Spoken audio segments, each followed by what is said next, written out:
Live from Muzzy Field in the sign, Bristol, Connecticut, the Bristol Blues organization brings you Bristol Blues baseball. Good morning, good afternoon, good evening, wherever you may be watching us. Thank you for spending part of your Wednesday right here with us on the Bristol Blues YouTube channel. I'm Chris Saunders alongside Matt Polick. We apologize, there was a rain delay, but we are ready to begin this game here as the Bristol Blues have not won but 2 games against the Worcester Bravehearts. First game was set to begin at 3 o'clock, but because of heavy downpour, there was a little bit of a delay, but we will begin this game here right now at 5:06 here in Bristol, Connecticut.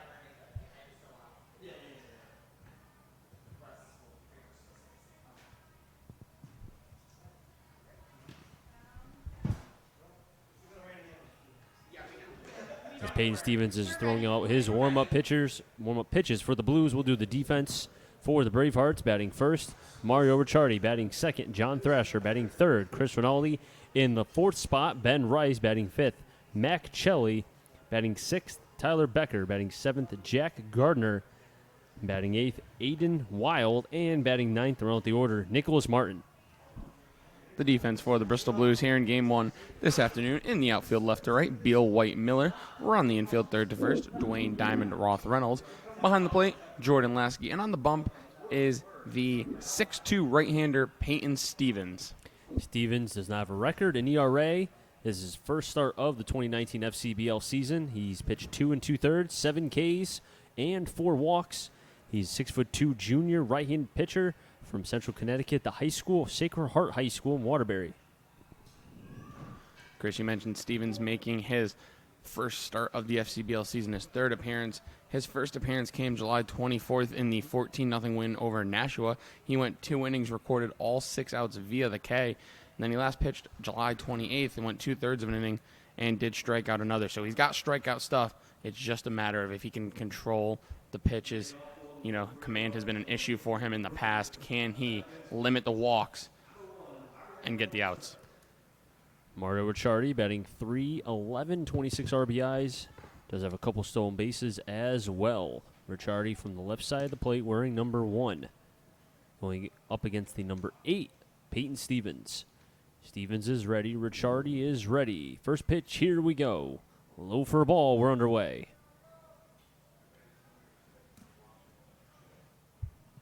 One thing we're going to be concerned about, the rain and how much and how long can it hold off. 1-0. Fouled, 1-1. Now the Blues right now are in second place because Nashua defeated Brockton in their Game 1 of their doubleheader. And that helps out the Blues as now they move to second place in the FCBL standings. The 1-1, a 57-foot hopper, 2-1.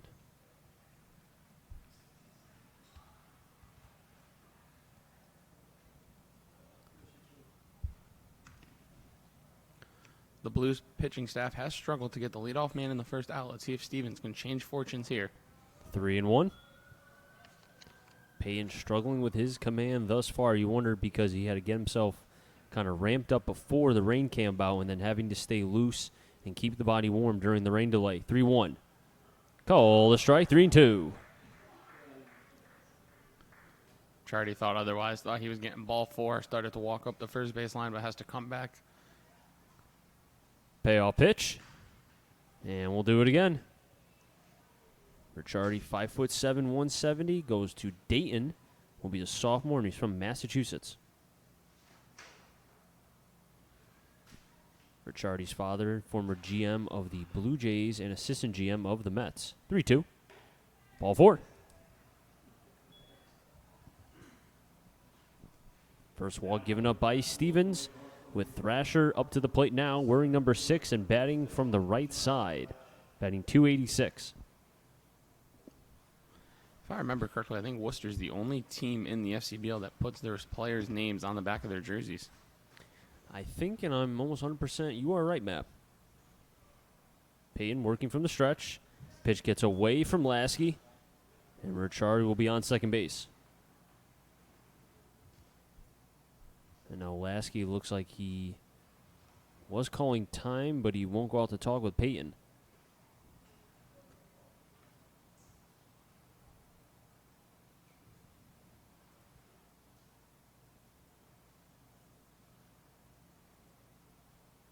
1-0. Another pitch high, 2-0. As the rain continues to fall. Chris Rinaldi's on deck. Ben Rice on double deck. Bravehearts batting as a team 273 with 22 home runs. The 2-0. 2-1. And you wonder with the weather if maybe the home plate umpire will have more of a expanded strike zone.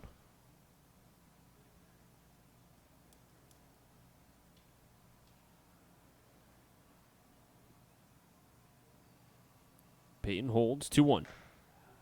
3-1. Second straight count, Stevens has run to 3 balls. Pitch count early on could be a problem if he doesn't settle down, find the zone more often here. Peyton with the 3-1 pitch coming. Fires. High pop-up. It could stay in play. Peyton, Lasky near the fence. Lasky reached and can't get it. Hit the top part of the Bravehearts dugout. As you said, Matt, consecutive 3-ball counts. Also back-to-back 3-2 pitches coming here. Walked Ricciardi and then advanced on a pass ball. And now a 3-2 pitch coming to Thrasher. And we've mentioned before, the first base visitor's dugout was the only of the 2 dugouts that has a top. Wonder if there's no top there, if the play is able to be made on that foul ball. Roth and Diamond up the middle. Dwayne at third. Reynolds on at first. 3-2 pitch. Ball 4. Back-to-back walks.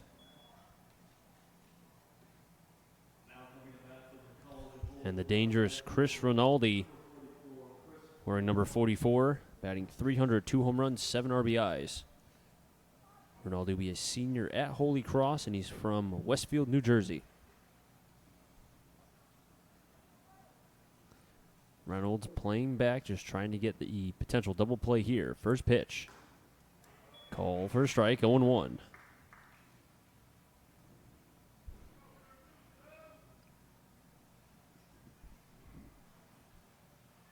Rain falling a little bit harder. The 0-1. Bounces. Good block by Lasky as it went away towards the glove side up the third baseline. And the runners will stay on base here. And you wonder about the slickness of the ball, and maybe it's probably hard for Peyton to be able to get a good grip. I would think for a changeup, a curveball, or a slider, it'd be almost impossible to throw with the rain coming down. Yeah, this rain's slowly starting to pick up a little bit here at Muzzy Field. And it's going to be like that the entire day. Tomorrow's supposed to be beautiful. 1-1. Outside, 2-1.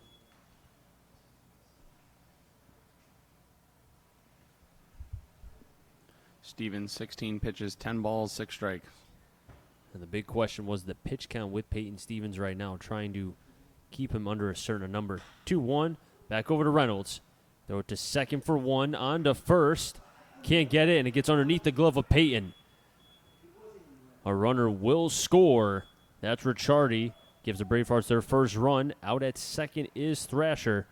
And Rinaldi will reach on first because of the air.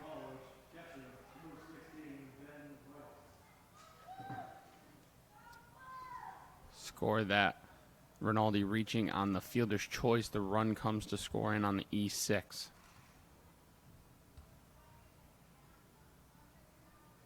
Probably should have ate that ball if you're Zeke Diamond.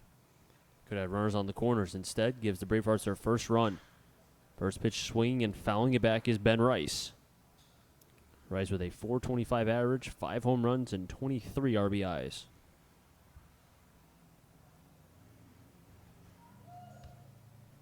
As it is really coming down here at Muzzy. And you just wonder how much more can this field take. It rained for 15 minutes, but it looked like it rained for the entire day. 0-1. Hard shot through the 3-4 hole and into right field. Runner will try to get to third. That's Rinaldi. Throw missed the cutoff man of Diamond. It'll be first and third. First hit for the Bravehearts off the bat of Ben Rice. And I wonder if on a nice sunny day, if Rinaldi stays put at second base with the arm of Brandon Miller, but maybe taking some chances, knowing it's wet and slippery out in right field, the ball's grip is going to be tough with the rain, taking some extra chances on the base paths. Now the Bravehearts will potentially have to deal with this same situation too, but the Blues are up against Mother Nature. 0-1 in the count on Marcelli, batting .252 with a home run, 19 RBIs.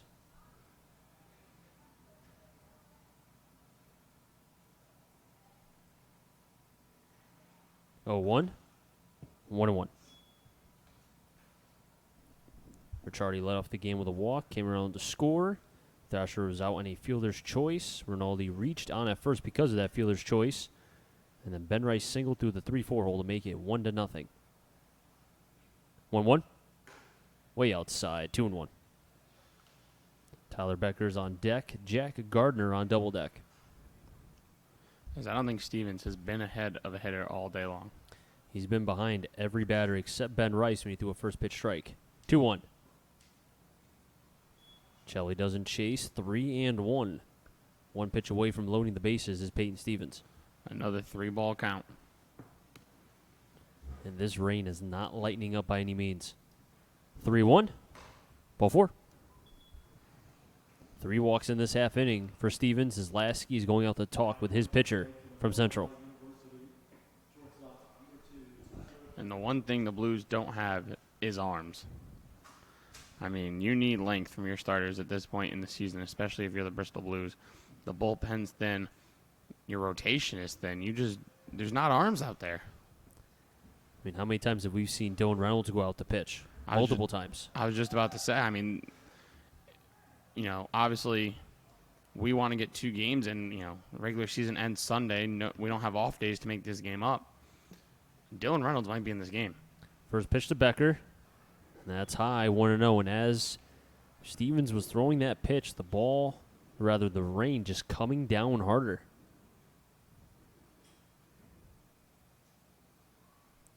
1-0. Jam shot over the head of Reynolds. Roth is right there behind. They'll get the out at first. Runners advance a base. Scoring from third is Rinaldi.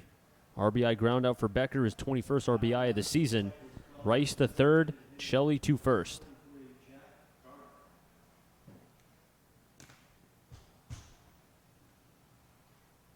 So 2 runs in this half inning for the Bravehearts. With Jack Gardner at the plate now, batting .226, has struck out 32 times this season. Batting from the right side, wearing number 23. Except for one batter, Peyton Stevens has started out with a ball with 6 out of the 7 batters.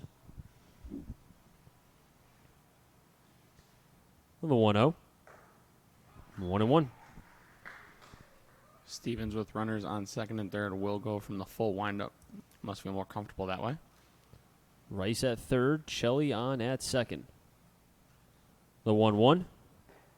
Slider that got away, 2-1. And because Stevens is going from the windup, Shelley is taking a massive lead at second, so a single will score both.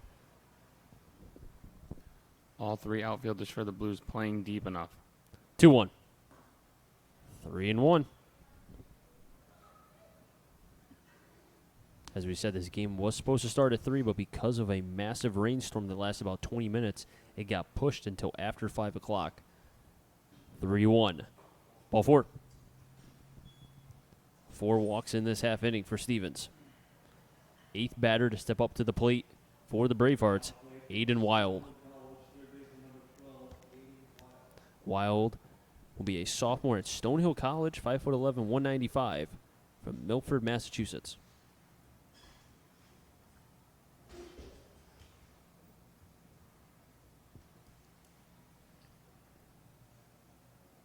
Wild pitch sees a ball high, 1-0. 8 out of the 9 batters, or 7 out of the 8 batters that Peyton has faced, throwing a first pitch ball. And that is what you call a recipe for disaster. The 1-0.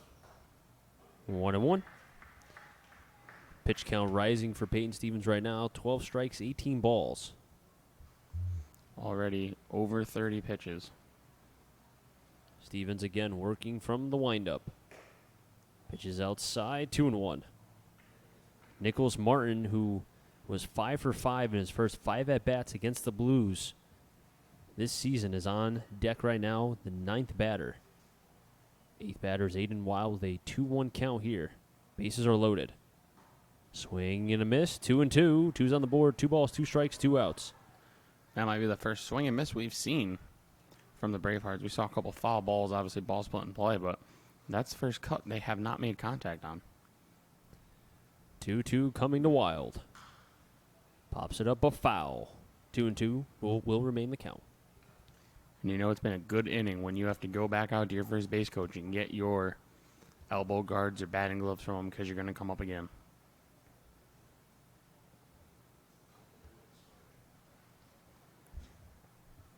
The 2-2. Another foul ball. And we mentioned a couple scores. There was one played right now, or before actually. Nashua did defeat Brockton 6-4. As they are in a doubleheader. North Shore is going up against Westfield. So big games between both Brockton and Nashua. Nashua fighting to go up higher in the seeding. 2-2. 3-2.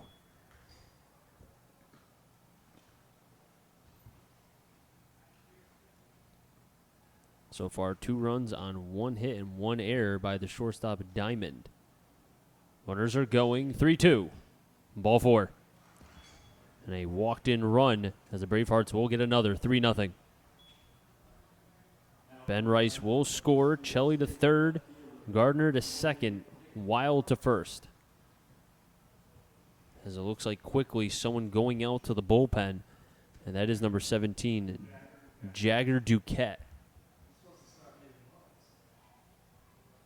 Duquette, a new pitcher here for the Blues on the roster, as well as Brendan Kirk.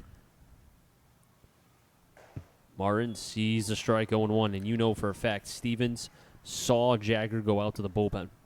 Well, a little note on Duquette. He's pitched at Muzzy from Bristol Eastern, I want to say. Bristol Eastern or Central, Chris? Do you remember that off the top of your head? I did not read the article. I know he's from Bristol. One of those 2 high schools. He's pitched at Muzzy before, and he could not be more fired up to be here. Bristol Eastern, we were told. 1-1. Right past Peyton over to Roth. Roth will tag the runner, and the half inning will finally end for the Blues. But the Bravehearts, they're happy. They get 3 runs on 1 hit, 1 error, a walked-in run.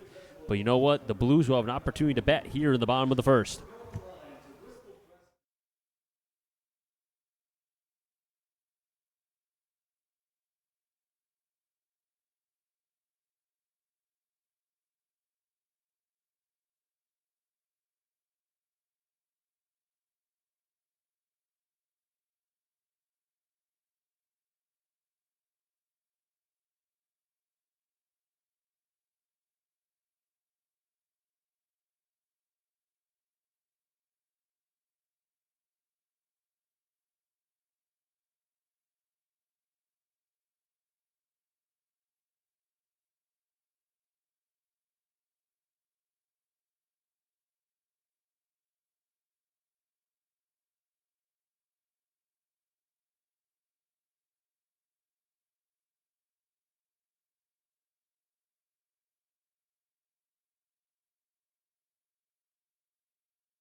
Three runs for the Bravehearts, and the Blues trying to fight back here as the rain has subsided right now.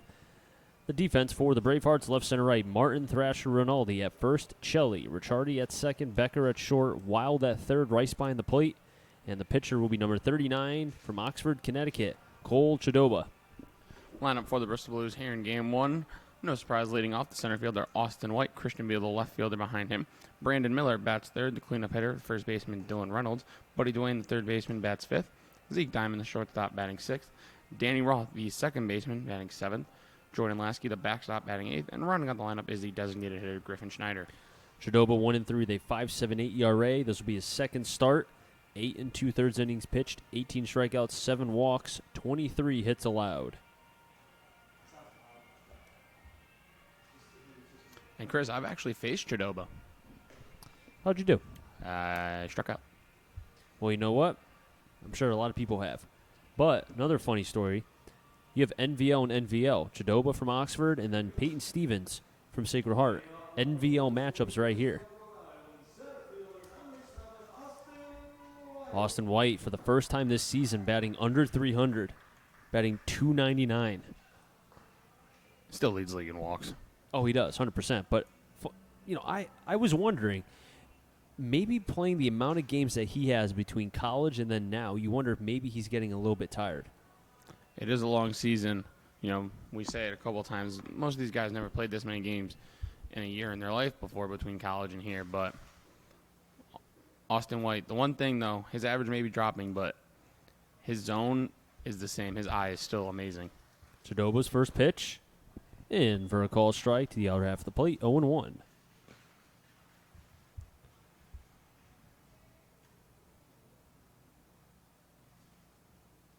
The 0-1. Outside, 1-1. Chidoba back on July 25th against the Suns. Went 5 innings, 5 hits, 1 walk, 6 Ks. And a no decision. 1-1. White checks. Doesn't matter. Called a strike. 1-2. Be White, Beal, and Miller. If any of them get on, Dylan Reynolds. Cole with a quick 3-0 lead before he even steps on the bump.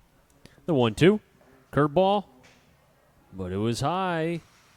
2-2. And Ricciardi at second base was kind of running in like he was about to get the ball after a strikeout. Chidoba shakes off once. Nods yes to the second from Rice. 2-2. Fouled. And Austin White, continuing to be a pesky hitter, is first in walks in the FCBL. And second in stolen bases behind Brandon Miller. 2-2. And we'll do it again.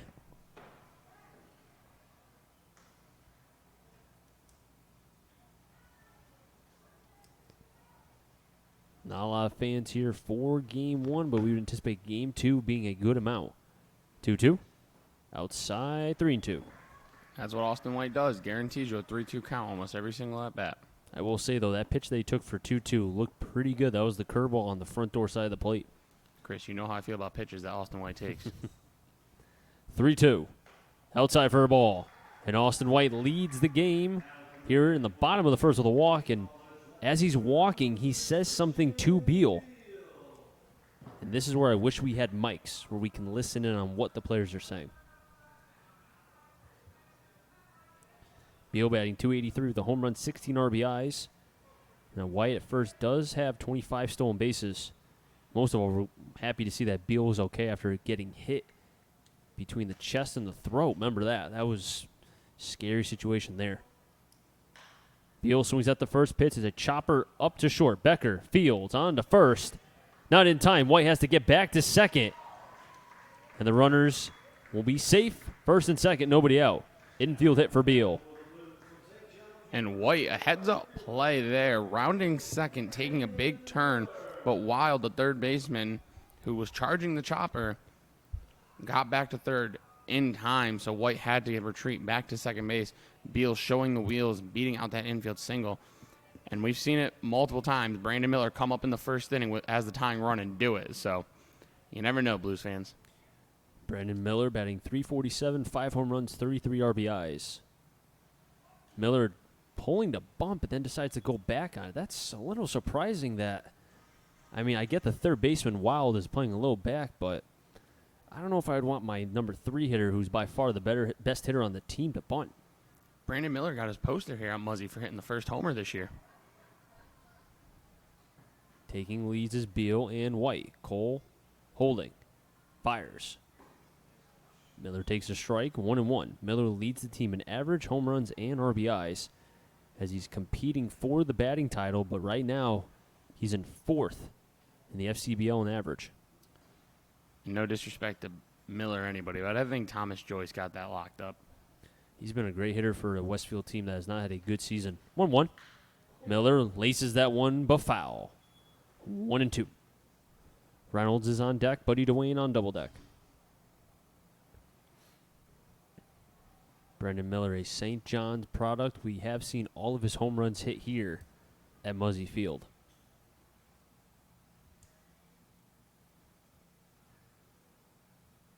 Miller, whenever it's a 2-strike count, will choke up with the bottom hand as he is now. Choking up immensely here. Cole's holding. 1-2. Swing and a miss. Cole got the strikeout on the high cheese. Miller, the first K for Cole.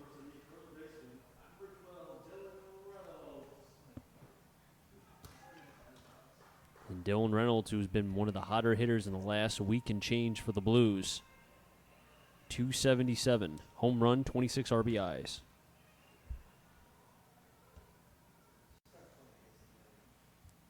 Breaking ball inside, 1-0. It was a curveball that curved a little too much to the inner half of the plate. If you're the Blues, you gave up 3 in the top half of the first. You got your first 2 men on here in the bottom of the first. You've got to get at least 1 run here, if not 2. This is a good guy to have up at the plate now. 1-0. Reynolds takes for a strike, 1-1. Reynolds, we do know one thing. 22 walks to 18 Ks. He will put the ball in play, and we have seen the entire season. He will hit the ball hard. It's just a matter of will it be right at people or find the gaps. Reynolds can go to the opposite field when he wants to. 1-1. Takes the pitch low. It could be on the changeup. 2-1. And Reynolds does have the capability of putting it out. We've seen it once before. He also, in the second half of the season, really worked on getting a better launch angle off the ball. White at second. 2-1. Inside. 3-1. And even Cole, to a lesser degree, struggling with his command a tad. Did get Miller to strike out, but walked White. Then an infield single on the first pitch to Beal, who's on first base. 3-1. Miller. Diving play can't be made by Ricciardi. White being waved around. Hill score. RBI single for the hot-hitting Dylan Reynolds, his 27th of the season. And the Blues are on the board. And that's what we talked about. Dylan Reynolds being one of the better hitters in this lineup and kind of keeping things going. Yeah, Dylan Reynolds been on fire as of late. Goes line to line, uses the entire field. A smart hitter at the plate. And really, he just loves the game of baseball. Always wants to work and get better. And he's just one of the best workers we have on this Blues team. Beal gets back to second. No throw. Ricciardi just trying to tempt Beal to dance a little bit there at second. Buddy Duane, 301, 19 RBIs. This is a player that we haven't seen really be hot consistently since the first half. Swing and a miss from Duane, 0-1. Yeah, I think mentally Buddy Duane has really struggled this second half. I mean, when you talk about long seasons, he's had one of the longest ones from Central, going deep into the playoffs and then coming here. So he looks drained this second half. Low 1-1, but the eye of Buddy Duane, I've typically seen his strikeouts are on pitches that are strikes. So it shows that he's just missing, but the eye is still there. Yeah, manager Ronnie Palmer has given him some days off. He's asked for some, which I think he's earned the right to ask for a day off. And, he just wants to be well-rested for the playoffs here. The 1-1. Chopper up to third. That will stay fair. But no, they're going to say that was a foul ball. And that could have at least given the Blues their second run, but instead, a foul ball was called.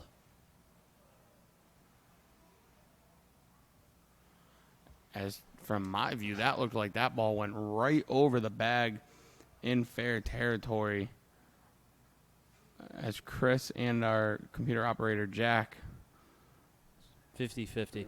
could have gone either way. Could have gone either way. It's a game of inches. A 1-2 count on Duane with Zeke Diamond on deck here. Blues get at least 1 run here, but hoping for more. Off the starter for the Bravehearts, Cole Chadoba from Oxford, Connecticut. 1-2. Duane fouls it off. 3-1-0 for the Bravehearts. 1-2-1 for the Blues. We're in the bottom of the first.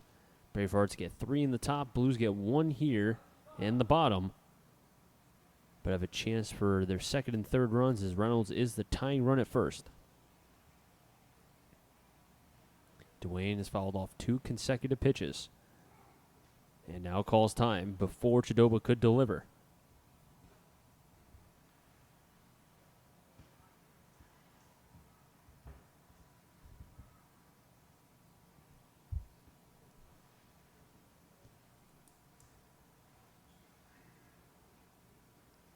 Cole sets, stares down Beal. Dwayne hits it towards right. Ricciardi, it gets underneath his glove and trickles into right field. Beal's hustling down. He slides, he'll be safe. And then the ball gets away from Rice, advancing to third because of the misplay from the Bravehearts is Dylan Reynolds. It's 3-2, and the Blues aren't done.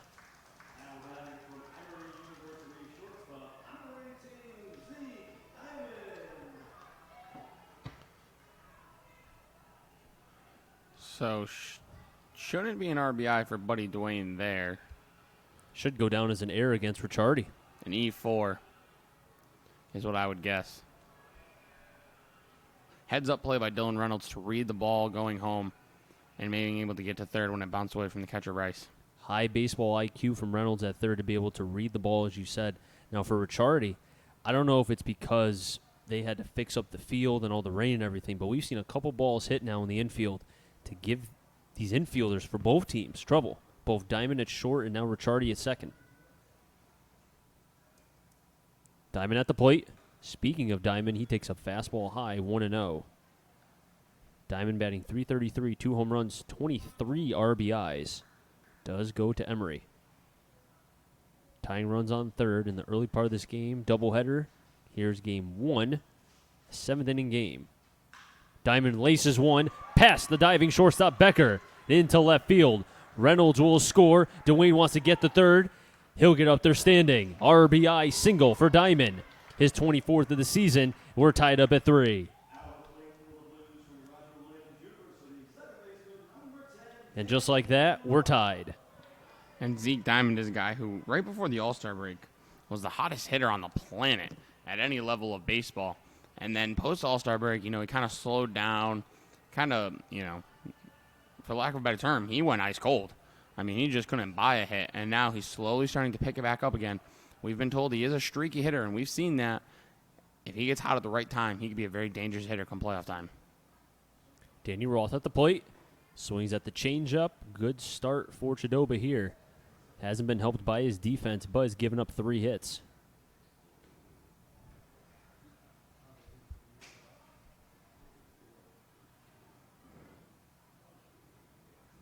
The 0-1. 0-2. Roth falling behind quickly on what could have been 2 straight balls. As you said, though, with Diamond, I mean, it helps when you have, look, Kyle Maves is not in the lineup. And up until the last game that we broadcasted, he had a hit in every single game. So you think about it, a lot of longevity in terms of length in this lineup. They will score. 0-2. Roth takes 1-2. But the question will be, and we've said this since the beginning of the season, the mound. Can they get enough pitching to be able to last them? That's the question. I mentioned it in the first. I mean, they're just low on arms. First and third, 1 out. 1-2 count on Roth. Runners going. Called strike 3. Throw to second. Not in time. Dwayne's hustling down home. He slides. And he's going to be out.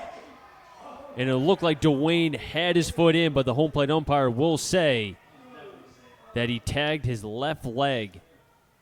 So a strike him out and then throw out at home plate. But we're tied up at 3. 3 runs, 3 hits, 1 error. And because of the strikeout and the throw out at home, nobody's left on base.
New pitcher on the mound for the Blues. It will be Jagger Duquette.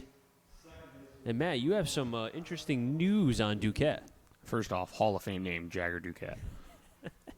Second off, he just finished his season at American Legion Baseball with Bristol when they were eliminated. He comes onto the Blues, signed the contract on Monday, was a Blues employee this summer along with Legion. He was even the mascot for a little bit here at Muzzy Field. So he traded in the mascot costume for an actual Blues uniform, and he gets to pitch here game 1 of this doubleheader.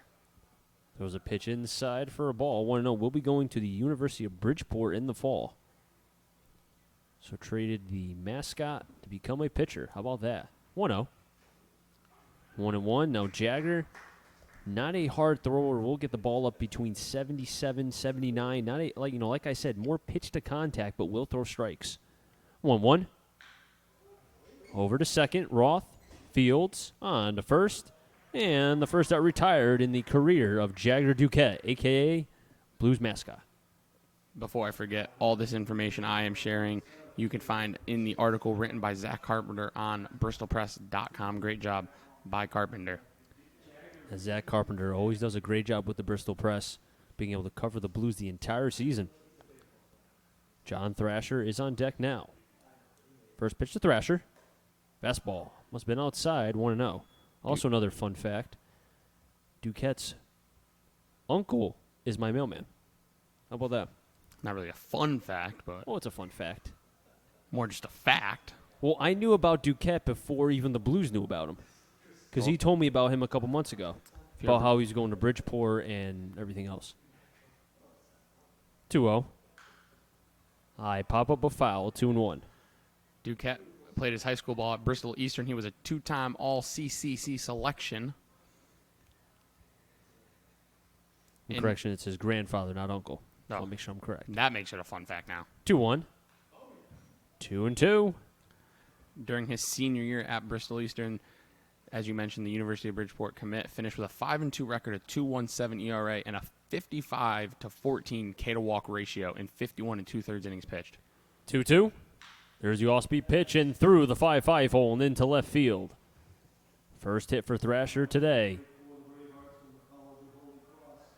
But as you said, Matt, he has pitched, it's not like he was pitching for, a program that has been up and down. Bristol has been a perennial Legion team consistently for years. He pitched Sunday for when they got eliminated. He went 6 1/3 inning on Sunday for his Legion team. So he just pitched 4 days ago. So he's fresh. And what you're saying is a rubber arm. In a way. Just because of when he just pitched and then now coming back here on a Wednesday. Oh, it's only Wednesday. I thought it was Thursday. Inside for a called strike, 0-1 on Reynolds, who reached base on a fielder's choice and came around to score. Yo, I really thought it was Thursday. Wow. The 0-1. Outside, 1-1. I think this is really good, for Jagger, too. Get himself ready to go to Bridgeport and prepare himself because, you know what? At the end of the day, he's facing guys that he could very well see in the next year, 2 years, 3 years, however long he stays in school. Pitches low and away, 2-1. So Stevens won an inning, gave up 3 runs, 2 of them earned, 1 hit, no strikeouts, and 5 walks. The 2-1. Cole, the strike, and Jagger looks like, I want to say that's the slider. It's a good pitch. Almost looks like a little bit like a frisbee kind of going towards the front shoulder of the batter, and then goes away. And just a reminder, bristolpress.com, article written by Zach Carpenter, where I got all that information. 2-2. Back to Dwayne. Can they turn 2? There's one on to first. Scoop by Reynolds. Double play. Nice job from the Blues defense. And you know what? It helps Jagger Duquette with a clean inning. Nice job by the right-hander from Bristol going to Bridgeport in the fall.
double play for the Blues helped Jagger Duquette with his first one, or rather not a 1-2-3 inning, but getting a clean inning and keeping the Bravehearts at bay here as the ball game is tied 3-3.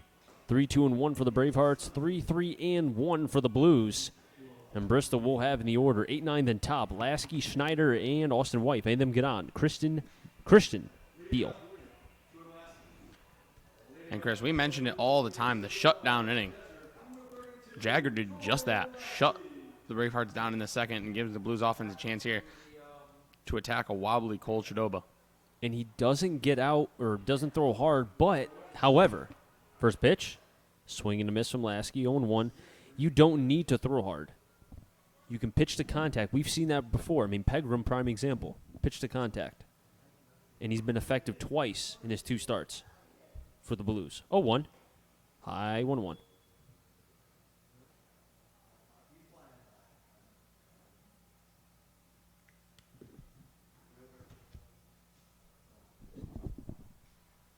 Cordoba with a 1-1 count to Lasky. 2-hopper over to short. Becker can't make the play. Second error for the Bravehearts. Lasky will reach on at first. Second straight inning the Bravehearts have committed an error. They were 5th in the FCBL with a .956 field percentage. It's going to go down a tad as the 9-batter Griffin Schneider at the plate now. Now, I wonder, will they attempt a bunt here with Schneider and force this Bravehearts defense to have to make a play? I would. It's going to be tough to make a play in these conditions. Nope. Change up. Got away from Rice, but recovers. Lasky stays on at first. 1-0. And if not, even if you just get the sacrifice, then you have the go-ahead run on. And remember, a 7-inning game, and you have the top of your lineup coming up. And you start counting outs about what do you think, the 4th, maybe 5th inning, depending? Counting outs before this game started, Chris. 1-0 count on Schneider. Fouls it off the foot. Don't know if it was of the home plate umpire or the catcher. Looks like it was the home plate umpire. 1-1. Schneider from Wagner College, former teammate here of Ryan Locke, but Locke no longer with the Blues because of a innings limit, so he's back home. That's a big loss for the Blues. They lost Van Herbeck and Locke in a matter of a week. A 1-1 count. Schneider pops it up. It will stay fair, giving chases Chelly and Ricciardi, and Chelly can't make it. As it sliced towards foul territory up the first baseline in shallow right field and went foul. 1-2. And now, as I said in the beginning of the game, the Blues also have a new pitcher along with Jagger Duquette. Number 23, Brendan Kirk. He's from Hamden, Connecticut, a sophomore at Springfield, another pitcher in what was a very elongated losses for this Blues team in terms of their pitching. It felt like they were losing guys every single home game that we had. As our scoreboard just flashed on and off. Now after this pitch, Matt will give you the score updates in the FCBL. Chidoba stares down Lasky at first, a 1-2 count on Schneider. Holds, fires. And that hits Schneider right in the ribs. He should be okay. Just don't rub any dirt on it. And it's a good part to hit him in the ribs because there's at least a little bit of meat there. As the first base coach, Nick Riscotti, kind of maybe trying to make Schneider laugh a little bit, but I don't think Schneider's going to laugh.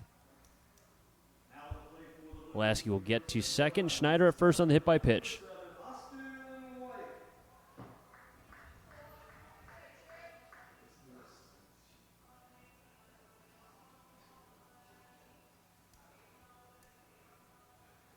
Austin White walked and came around to score back in the first.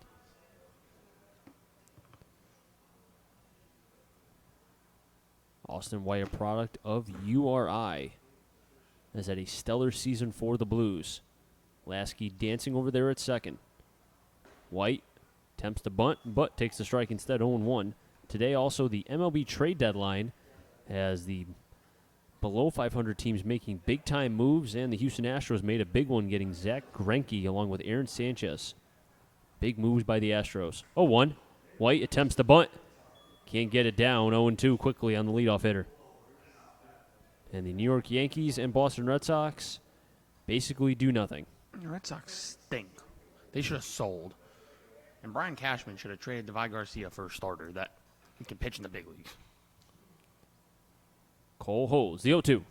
Way inside, 1-2. I will say, though, Garcia has a chance to be a very, very good pitcher, and to give him up for a rental, I mean, honestly, they have so many holes, quote-unquote. One player wasn't going to change that. He has a chance. You know who doesn't have a chance of being a Hall of Fame postseason pitcher? Madison Bumgarner, because he is a Hall of Fame postseason pitcher. Low 2-2. But the price would have been Garcia, Frazier plus. I don't care. Win me a World Series. But there's no guarantee getting Mad Bum that you win one, because you still have to worry about the other starters. So, Lasky dancing still at second. 2-2.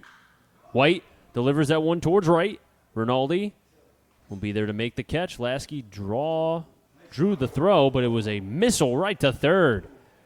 Ricciardi with the throw in right field. Man, what a throw. Rinaldi from right. What a gun, Jordan Lasky. As he's got to be glad he held up at second base, because he would have been out by a country mile and a half. Christian Beal next up. Especially, too, because I understand the ball was hit, so it didn't hit any part of the grass. The ball has to be at least somewhat slick. Now, we have not been outside to have, feel the moisture out there, but you would almost have to feel it's sticky out there, nonetheless. It's gross out there. Or that. I like being in here in the AC. Christian Beal, infield single in his first at-bat. Takes the breaking ball high, 1-0. Now, Matt, do you have any information on Cole Chidoba, since you kind of faced him when you went to Naugatuck High School? I know. Anything in particular? I know when I got in the box against him, I wanted to get out of there as quickly as possible, which he did. 3 pitches it took. I think I tipped one of them. So, that's my claim to fame here. 1-0. Low 2-0. Not pitching related, but he's a nice kid. I know he's friends with a lot of Naughty Greyhounds, and that which is surprising. If anyone knows how Naugatuck work, we don't friend with the enemy most of the time. But Cole's just that nice of a kid. He's a very nice kid, nice young man. 2-0 to Beal, outside 3-0.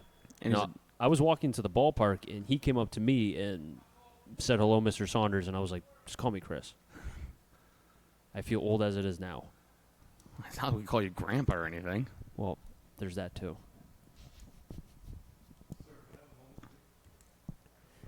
Schneider at first. Lasky at second. White flew out to right for the first out. 3-0.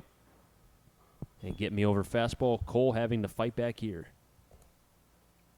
Brandon Miller. Miller wants to come up with runners on base after striking out back in the first.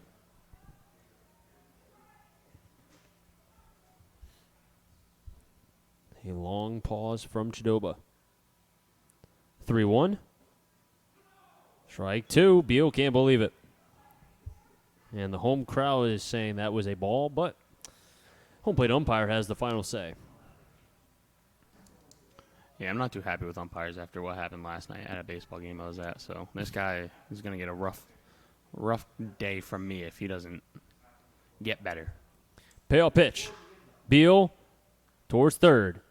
They get one on to first. Not in time. They get the fielder's choice. Schneider will be out. But Beal will reach on the fielder's choice. Getting to third is Lasky. And Brandon Miller will have his chance again with runners in scoring position to do some damage. And I think from what we've seen from Miller this season, you can get him once, but typically getting him again that second time, it's been hard. As Alex Dion, the manager, it looks like he's going out to talk with Chidoba. Have not seen a signal yet. Oh, did you see one, Matt? No, I haven't even seen anybody warm up in their bullpen. So maybe this is more of a conversation of how to attack Miller, but Chidoba got him to K on a 1-2 pitch high. It was a fastball high, too. But as you mentioned, Chris, you can get him once, but you're not going to give him twice nearly as easy. So maybe that's why. Maybe he wanted to tell him, hey, you got him once, but this is still a very, very good Division I baseball player in this box right now. And as you said, Division I player does go to St. John's, and this is what Miller is made of with opportunities and runners in scoring position. Leads the team in RBIs with 33. Has a chance for 34 and 35. 34 being Lasky, 35 being Beal. And don't sleep on 36 being himself. That's very true. The home run has 5 on the season. Swings at the first pitch, changeup. And maybe, he wanted 36 there. Cole threw a fastball. It might have been 36. But how about the aptitude of Cole to throw the changeup, knowing that Miller wants to hit? Well, maybe that's what that mound was about, to make sure that everyone, the dugout, pitcher, catcher, were all on the same page pitch calling-wise. 0-1. Outside, 1-1. But you have to like the ingredients for Cole Chidoba. I mean, he has the body. He has the arm. He'll be going to his second year at Assumption. Bright future for Cole. And he's got the attitude. Exactly, you're right. That's probably one of the better things that can get him beyond baseball, just in life itself.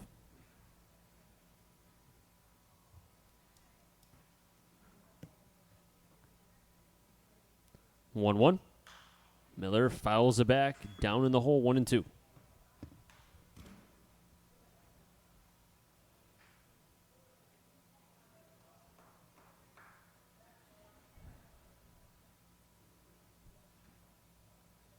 Yankees beat the D-backs 7-5. Season's over. Send me to 2020. Brian Cashman stinks. 1-2. Miller fouls it back, and we'll do it again. Miller staying alive here. These are chances the Blues cannot strand with runners on base. Have to capitalize here.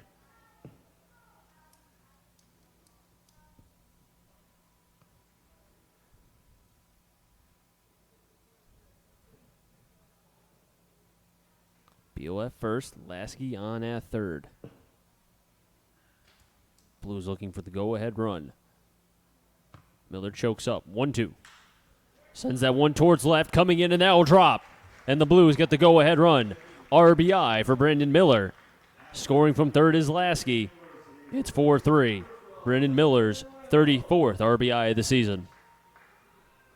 And he'll take just 34 for now. He'll get 36 eventually. Giving the Blues the lead here is, it looked like Cole was going to be able to escape this, but Brandon Miller with what I like to call a quab, and then smacking a single the other way into left to give the Blues the lead. Reynolds takes the curveball, 0-1. Reynolds delivered one to right for an RBI.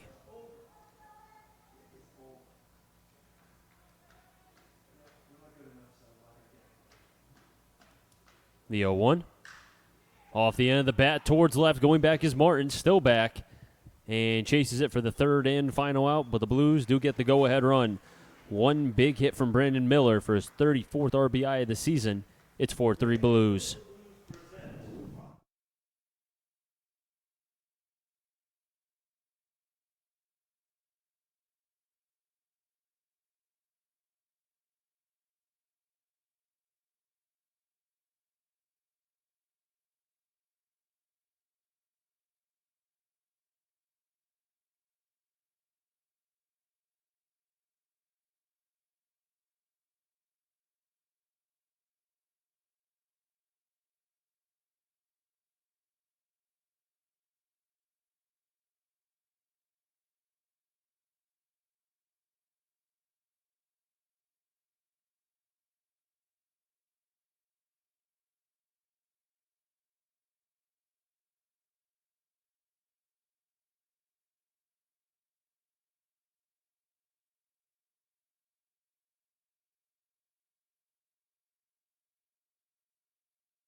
Top of the third, Blues lead 4-3.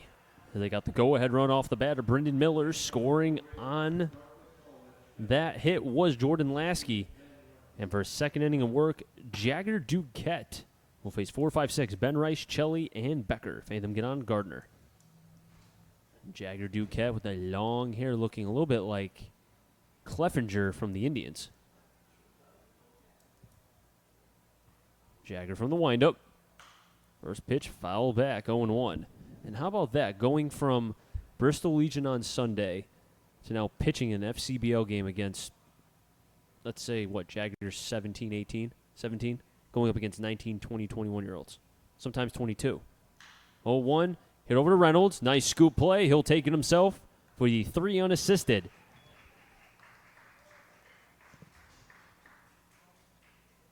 One down here in the top of the third. And Duquette doing his job right now, getting ground balls, and that's what he is. And as you said, Matt, coming over from Bristol, that is a good program. They know how to be able to teach the game right. It is. Good ball players come out of Bristol, and he's used to pitching at Muzzy. He's played home games here, so he feels comfortable on this mound. First pitch, a breaking ball, high, 1-0 to Chelly. Chelly does have power, but only has 1 home run this season. The big question, though, is when the mascot race comes around, will it be him in the suit? I would say no, but I saw Amir Garrett challenge the entire Pirates dugout, so anything can happen. Nice slaughter pitch in there from Duquette, 2-1. I wish I knew the pitch selection for Duquette because I don't know if it's a slurve or a slider, but it's a good pitch. It looks more like a slurve than a slider to me.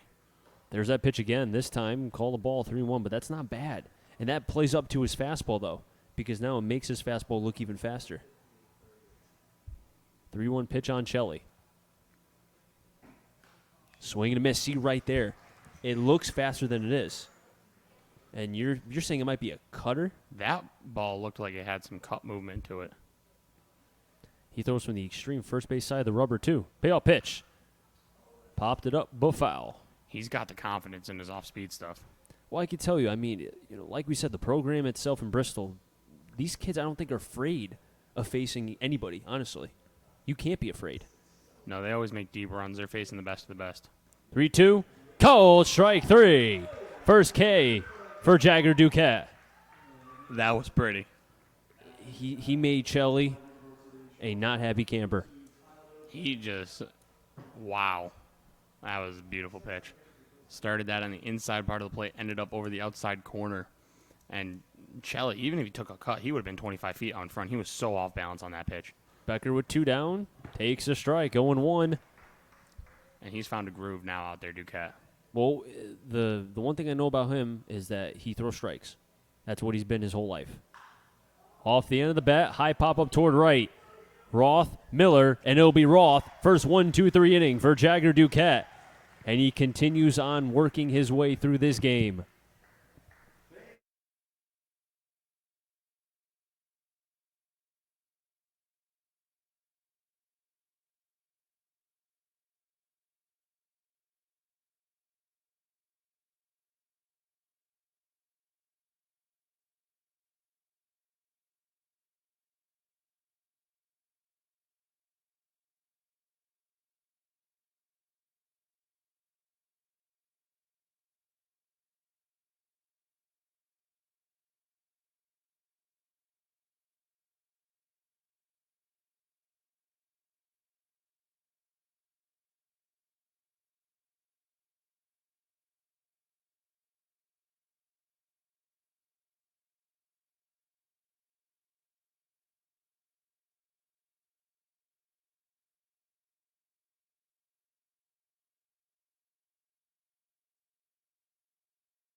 4, 5, 6, Reynolds, Dwayne, or correction, it'll be Diamond, or Buddy Dwayne, correction, Diamond, and Roth. If any of them get on, Lasky.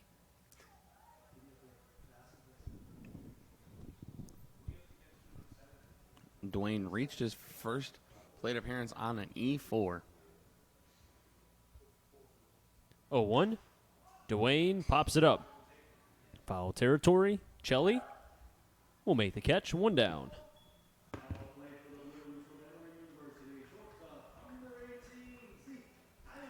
And Zeke Diamond, who had an RBI hit to left for the 3rd run in the bottom of the 1st, is at the plate now.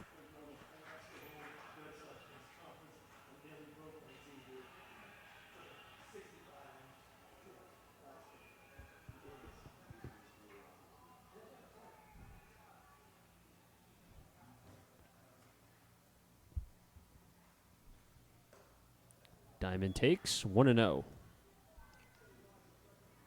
As Chris mentioned, Diamond singled into left, drove in a run his last at bat, also stole second. And he's a streaky hitter. If he can get hot here at the right time, he could be so crucial for the Blues in the playoffs. 1-0. Outside 2-0.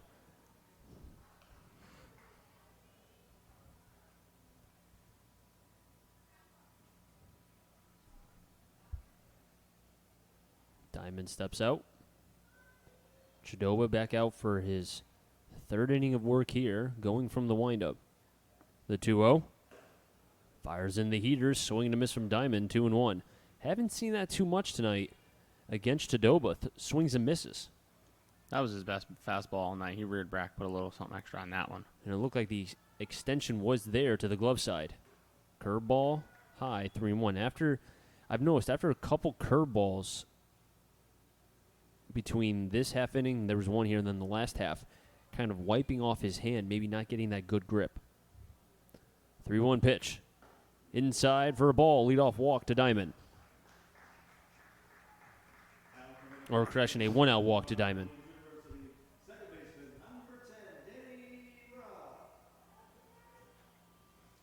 That'll bring up Danny Roth, who struck out looking his first plate appearance back in the 1st.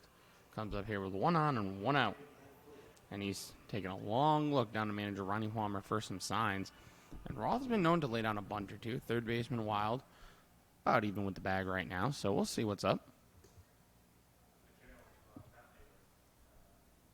Danny Roth at the plate now. Takes a pitch inside, 1-0. Chidoba not having that arm side control.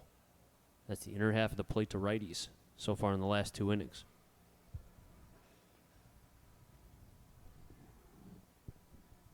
Roth 0 for 1 with a strikeout. Runners going. Pitches foul back 1-1.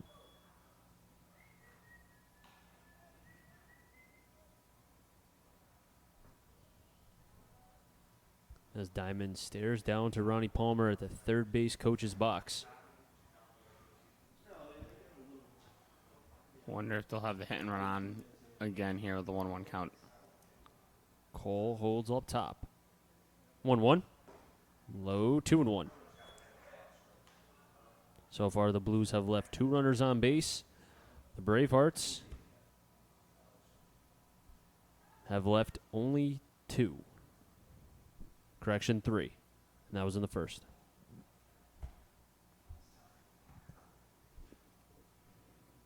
Two 2-1. And it looks like that hit Roth. 1st and 2nd. And Jordan Lasky coming up to the plate now. There's another visit to Chidoba on the mound, and that might be the end of his line.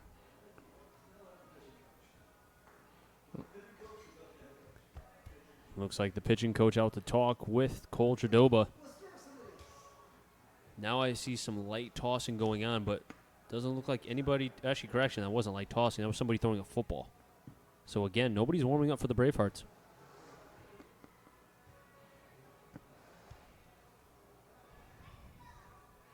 Loud motorcycle goes, or car, goes past Muzzy. So far, the rain, we had a little bit of rain in the beginning of the game, but right now it has been as clear as day, Map. I wouldn't Nothing say. to speak of. Well, I shouldn't say clear, but as far as the rain's concerned, looks like we might be in pretty decent hands. I know you said, 30% chance from this going forward? I don't see any rain in my radar. Well, last I looked, I didn't see any rain in my radar. And that may change. And it looks like if my radar will hold true. Throw back to second. It scoots off and gets away, but not far enough as Diamond will have to hold on at second. Looks like it might have hit the bag and went towards shallow left field. According to my radar, 1 game, yes. 2 games, I don't know, Chris. Second game might be tough. If this holds true, rain will be starting in about an hour and won't be stopping for about an hour and a half after that. So unless we're sitting here for a very long time, which... With a whole lot of Speedy Dry. With a whole lot of Speedy Dry. You missed it. They probably used about 10 bags of Speedy Dry. I know. I was late today. That's why the rain came, so I could be on time for game 1. First pitch to Lasky. Bounces. Gets away from Rice. And getting the third on the wild pitch is Zeke Diamond. First and third. 1 out for the catcher, Lasky. All right, now, Chris, I've had some coaches that will get mad at a player in Danny Roth's situation for not going there. Mm-hmm. I don't fault him. It was a bang-bang one, and Diamond did hesitate a little bit. Do you fault Roth for not getting to second on that? No, because you can't anticipate hitting into a double play, which is what the Blues could be in right now. Lasky pops that one towards right. Rinaldi on the run, makes a diving play, can't make it. And you know what? It's probably good he didn't make that play, because if he does, you're talking about the 5th run for the Blues scoring, because there's no way Rinaldi could get back up, gun that at least close enough to get Zeke Diamond. Well, it depends what Lasky does here. We'll look at it in 5 minutes and see if it was a good thing that he didn't catch it. But no, back to your point, though, I can't fault Rolf for that, only because if he hesitates and then goes and you get yourself into a pickle, now you're creating a whole other scenario.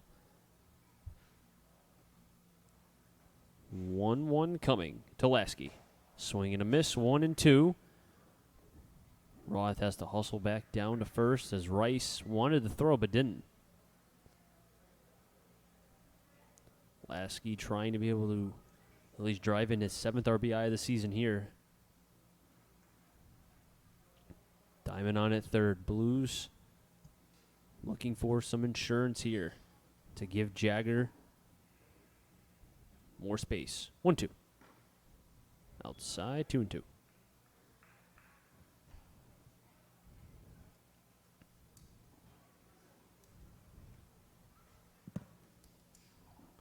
Chidoba's pitch count about 70 right now. And he's only through 3 1/3 innings right now. 2 1/3. 2 1/3, correction. Throw back to first. That was close.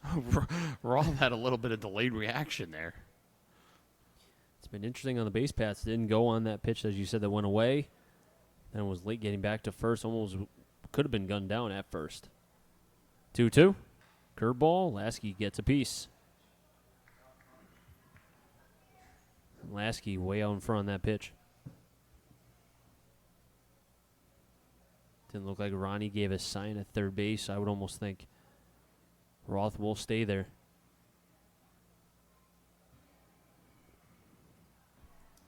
2-2. Runner stays. Lasky fouls it off the home plate umpire. And Lasky knows that feeling. A backstop himself as the umpire looks in pain.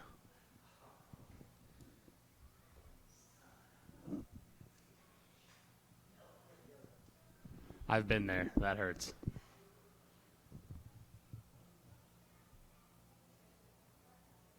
And now the medical person for the Blues going out to the home plate umpire.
2-2 count on Lasky. Home plate umpire seems to be okay after getting hit by a foul ball off the bat of Lasky. Might have hit the right elbow. Kind of stretching it out now.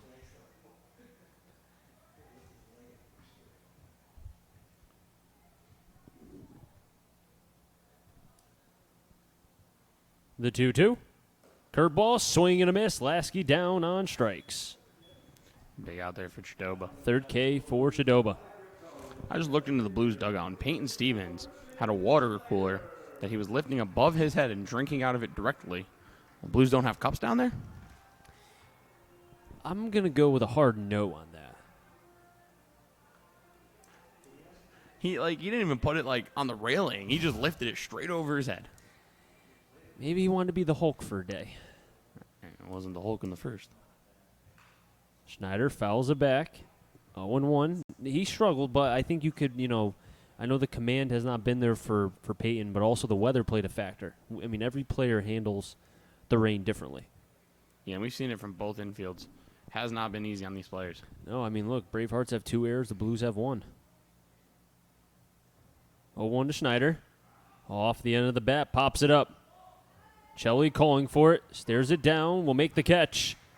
And Chidoba strands runners on first and third and keeps the Blues scoreless here.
Top of the fourth. 7-8-9. Gardner, Wild, and Martin. Paying them get on Ricciardi. First 1-2-3 inning for Jagger Duquette in the third. And also got his first K as well. Gardner walked and was left stranded on at second. And thank you, Matt, for moving my computer. First pitch.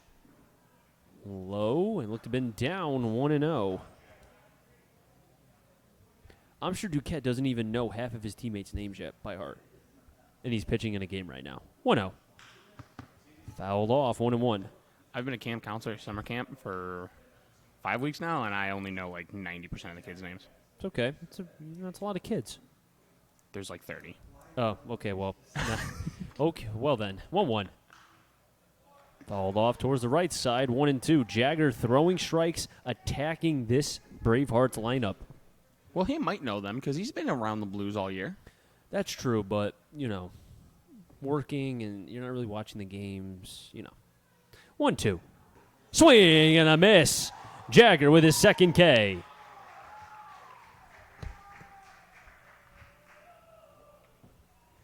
And somebody in the crowd was very happy. That was actually the Blues staff. He made some friends. And I think actually two of those staff members are his teammates, if I recall, because they have a Bristol hat on. Bristol Legion hat, actually. Wild at the plate. Takes a strike, 0-1. And as you said, Matt, he's in a groove. 4 straight retired. And if you want to go back to the second on the DP, 5. And that'll end it. You jinxed him, Chris. I apologize. Wild hustling down to second base, and that's where he'll be. But it wasn't really a hard hit ball to third. It just got over the head of Dwayne. Well, that was that. I'm going to call it a slurve. He can correct me at a later date if I'm wrong. That slurve didn't slurve. It, kind of stayed over the heart of the plate instead of slurving. I love that word. Slurving to the outside part of the plate like the rest of them have. So leaving it over the middle, Wild, all he has to do is get a good swing on it and drive it into left. Break ball outside, 0-1, and the rain now, it's back over here in Bristol again. Well, my radar didn't say till 7. It's 36 minutes early. Wild on at second. Stupid Mother Nature. 0-1. High pop up into left. Beal going back, still back at the track, will make the catch. And Wild will have to stay on at second base. The 9-batter Martin retired. I wonder if Martin used all of his hits in that game. He went 5 for 7 against us. I mean, that's a good week for some people. For me, that was a good season. Because if you think about it, his average, a lot of it, if you take away that one game and he only gets maybe 1 for 7, 2 for whatever, maybe his average is not that high. Also, too, remember he got the home run against us because he has 2 on the season. Ricciardi at the plate now. Ricciardi's third at bat walked and came around the score and grounded out to Roth in the second. 1-0 count on Ricciardi.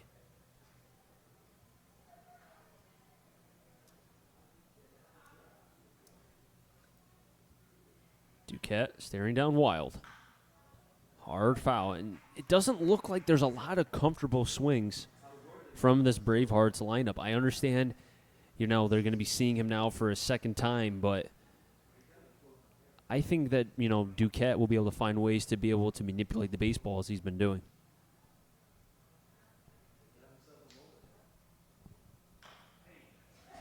Up the first baseline, takes a weird hop to the right side and foul. 1-2.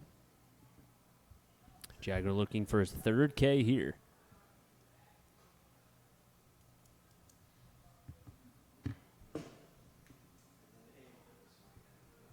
Even from the stretch, Duquette doesn't look phased. He's still in his groove. Steps off there. 1-2. Fights it off towards left and goes foul. And Ricciardi does that. He'll just poke at a baseball and go the opposite way. He's been known for that, and he's done that for years. Because I wonder now if Duquette will try to come inside on him. He has shown the ability to come inside. Ricciardi up on the plate. Way up on the plate, too. Back foot almost touching that line. 1-2. Goes inside, but fouls it off. Ricciardi battling against Jagger Duquette. Sometimes I wish the people at home could see us, too. I do, too. Now, what pitch would you throw here? I'm going back to that slurve. See if you could drop it low and in on his back foot. 1-2. You're right.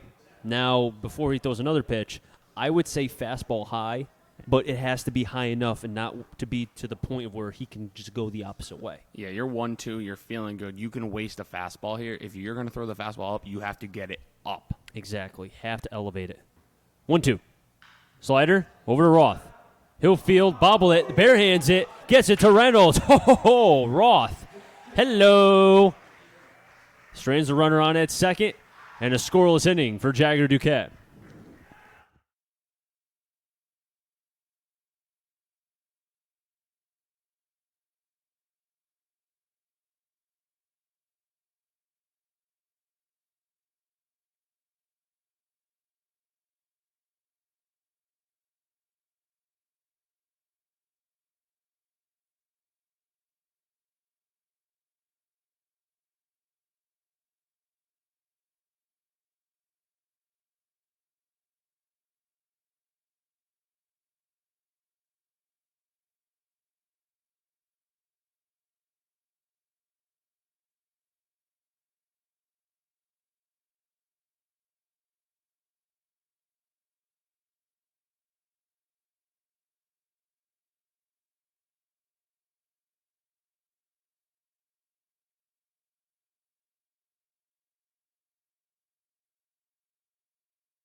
Top of the order, White, Beal, Miller. Made them get on Reynolds.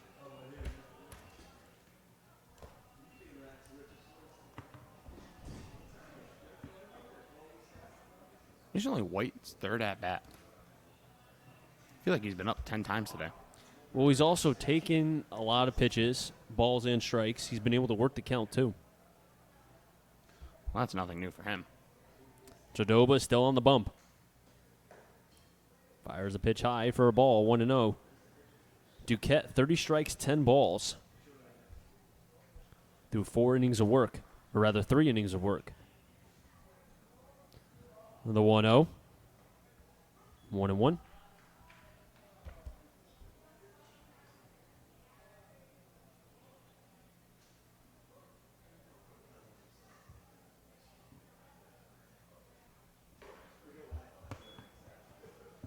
Two one now to the URI product, the Blues center fielder, Austin White, as this rain continue to falling here at Muzzy.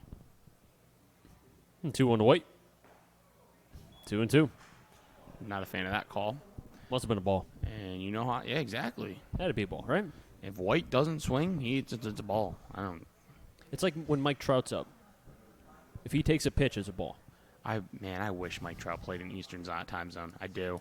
Because, like, the Yankees played there earlier this year. It's hard to stay up for the entirety of the game. It really is. I did when the Yankees were there. 2-2.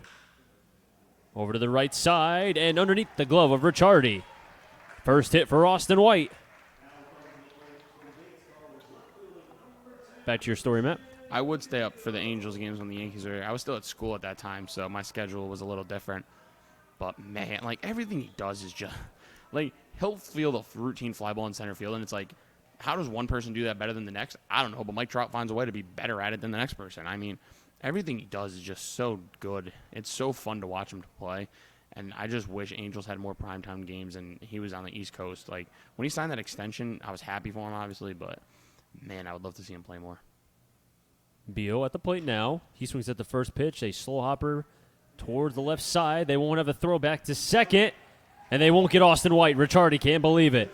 It was slowly hit underneath the glove of Wild. Becker held on to it because he knew he couldn't get Beal out at first. White, again, a couple times today, we've seen him overrun the bag, getting a little too aggressive, but he got there safely. It's first and second, nobody out, and guess who's up at the plate now? Well, I wonder if Becker remembered the first on that play, and he pump faked to first to see if he can get White overrunning the base. So maybe we should be crediting Becker more than anything here, as catcher Rice comes out to talk to Jadoba, as there is action in the Bravehearts pen now, as this rain continues to fall.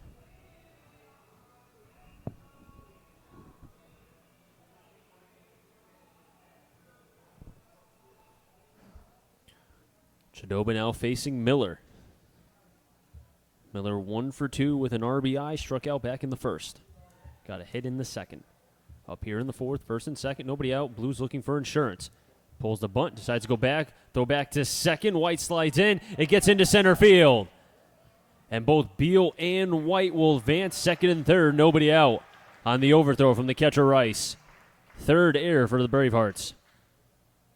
And you could say White did his job, drew the errant throw, and got Rice to bite.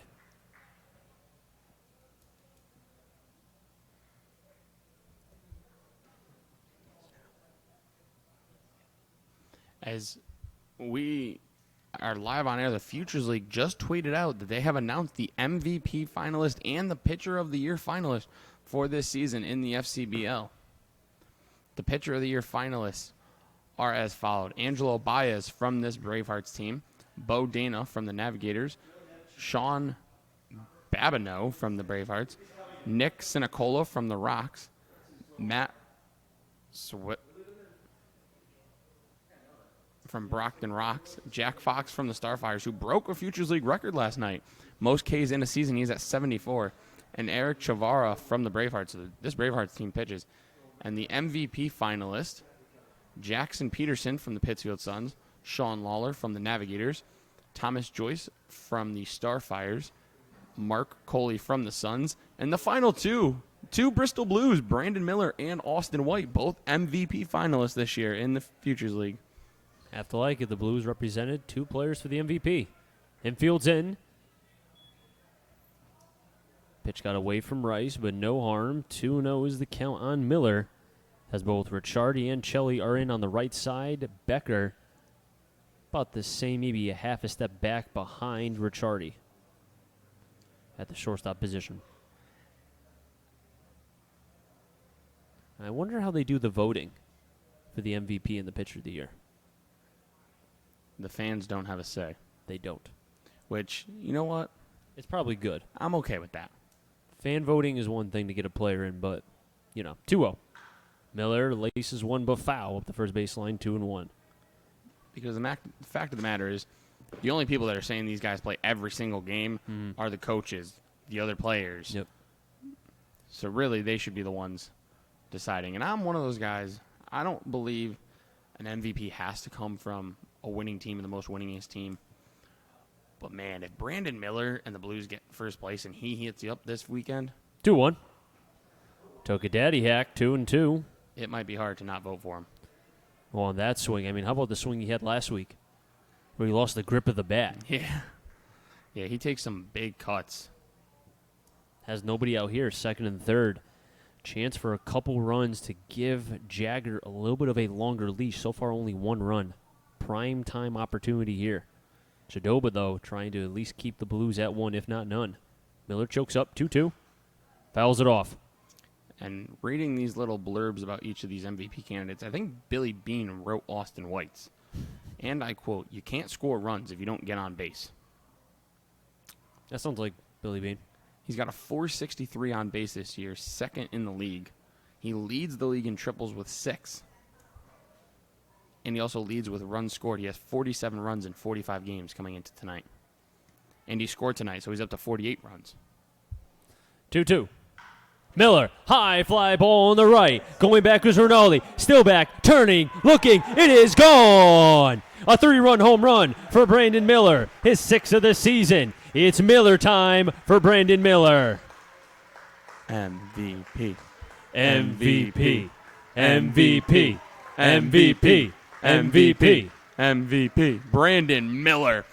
A bomb to right field. 3-run shot. And the Blues are up 7-3. Man. And that might be the end of Chidoba. And that will be the end for Chidoba.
New pitcher on the mound, Joe Nemchek, is on the bump, the left-hander from Southern Connecticut Junior, local product, Trumbull, Connecticut. Cole Tradova's day is done. 3 innings, 7 runs, 5 of them earned, 7 hits, 3 Ks, 2 walks. Dylan Reynolds at the plate now, bases empty. Blues with a 7-3 lead. And you know what? Who loves that lead bigger than the Blues itself? It's the right-hander, Jagger Duquette. 1-0 to Reynolds. Swing and a miss, 1-1. And all of Miller's home runs have been to right field. All of them.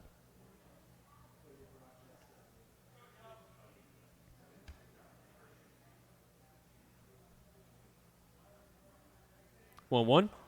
High, 2-1. This is Nemchek's first appearance of the 2019 FCBL season. 3-3 for the Bravehearts. 7-1 for the Blues. 2-1.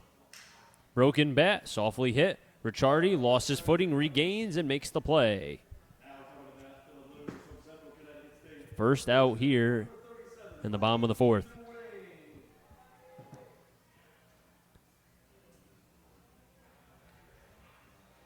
And Buddy Dwayne at the plate now.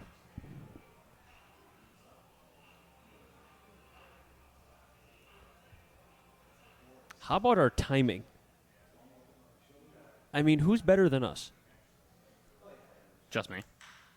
Dwayne slices one towards right center, going back. Can't making the play is Thrasher. Dwayne's hustling down. He's thinking 3. He tags second. Here comes the throw. It's going to be cut off and underneath the glove of Becker. A stand-up triple for Buddy Dwayne. Yeah, buddy. His third 3-bagger of the season. And the Blues bats have come alive here in the 4th. And see, this is what makes them such a dangerous team. The bats. They don't need to have flamethrowers. They don't need guys to strike out. Just put up a couple zeros, and we'll do our job. And that's what they're doing. Working from the windup, fires a fastball away, 1-0 to Diamond. 4 hits. Pardon me. 4 hits for the Blues in this half inning. Apologize, Matt. In the article about the MVP candidacy, Brandon Miller noted that he has been near the top of batting average for the entire season. 1-0. Popped up. Shelley's giving it a run. But he'll give up halfway because it's foul. Currently, Miller hitting .347 coming into today. He had 5 homers, now has 6.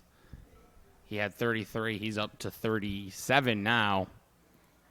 He leads the Blues in all offensive categories, basically, and he's just been on fire. 1-1 high, 2-1. You know what? He had an MVP moment right there. Blues are up 4-3, needing some insurance. You have a young pitcher on the mound. You know, first start, first FCBL, just pitched in the Legion team for Bristol on Sunday. Now 7-3 makes it a much different game. 2-1.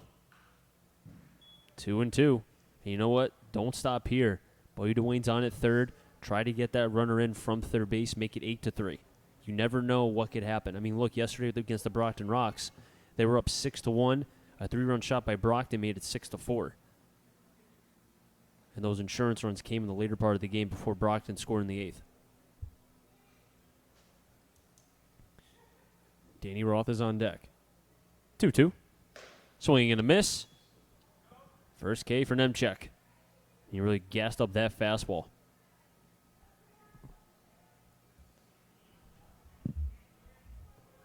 Big out there. Runner on third now with 2 outs. Just infield can move back and just get the out.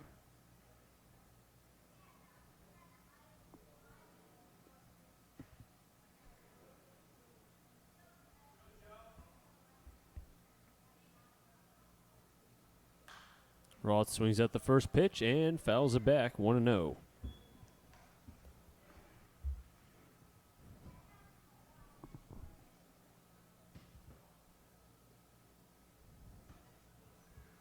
The rain has stopped here at Muzzy for now. Keywords for now. 1-0. Outside, 2-0. Or correction, 1-1. Wrote 2-0 in my scorebook is 1-1. 1-1.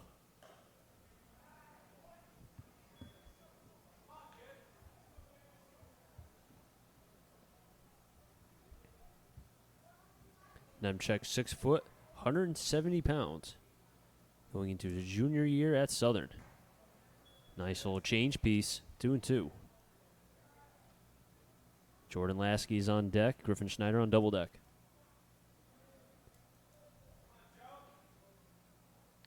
Does look like another pitcher is warming up for the Bravehearts. 2-2. Change up high. Did he go? Yes, he did. Roth down on strikes. Back-to-back Ks for Nemchek. But the Blues do get some insurance runs. 3 runs to be exact on 4 hits. The big one, a 3-run shot for the MVP candidate, Brandon Miller. As we head now to the top of the 5th. Your score, 7-3 Blues.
Two, three, four. Thrasher, Rinaldi, Rice, Vadim, Gadon, Shelley.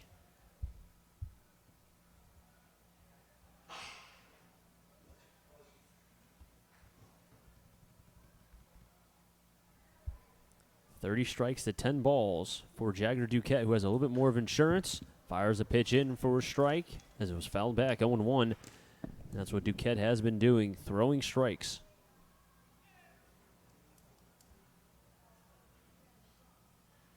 The 0-1. Nice. Well, I don't know if that was a changeup or a two-seam, but either way, a swing and a miss from Thrasher, 0-2. He has natural movement on his pitches, it seems, as if Duquette does. Obviously, this is the first time I've seen him throw. The 0-2. Check, swing, foul.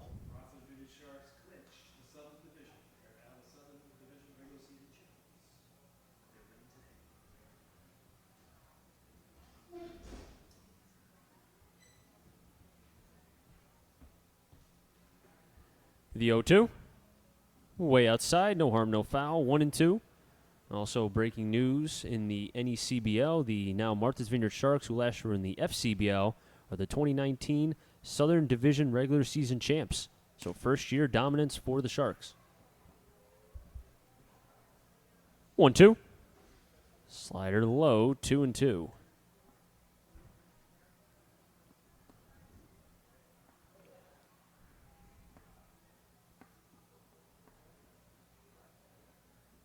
And 2-2. High fly ball on the left. Beal going back, still back at the track. He's at the wall. He looks. It's gone. The home run for Thrasher. His first of the season. And it's now 7-4. The ball is carrying here at Muzzy Field.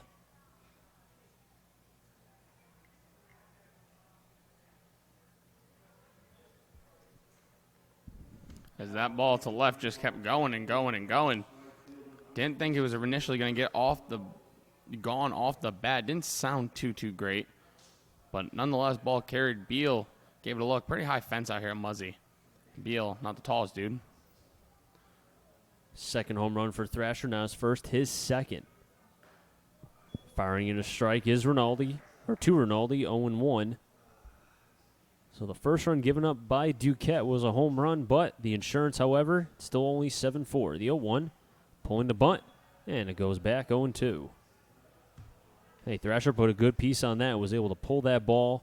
And, you know, a couple times we've seen balls hit to the outfield, both in the gaps and straight away, and it looks like the ball is just really carrying. 0-2. Duquette overthrows the fastball, 1-2. Ben Rice is on deck. Thrasher, they lead off home run here in the fifth. 1-2. Over the head. Coming in, Miller makes the play, and a little bit of a slide after that. Bravehearts putting a little better swings on the right-hander Duquette, but getting help defensively as Miller makes what could have been a pretty big catch, because if that runner gets on, things are getting a little more dicey, but nobody on here. The MVP candidate plays defense also. MVP. Ben Rice at the plate. Hits a hard one through the 3-4 on into right field. One out single for Ben Rice. And now the at-bats are getting a little bit harder as we've seen three hard swings from Thrasher, Rinaldi, and Rice. Two of them being rewarded with a hit, one on a line out to right. Shelley at the plate now.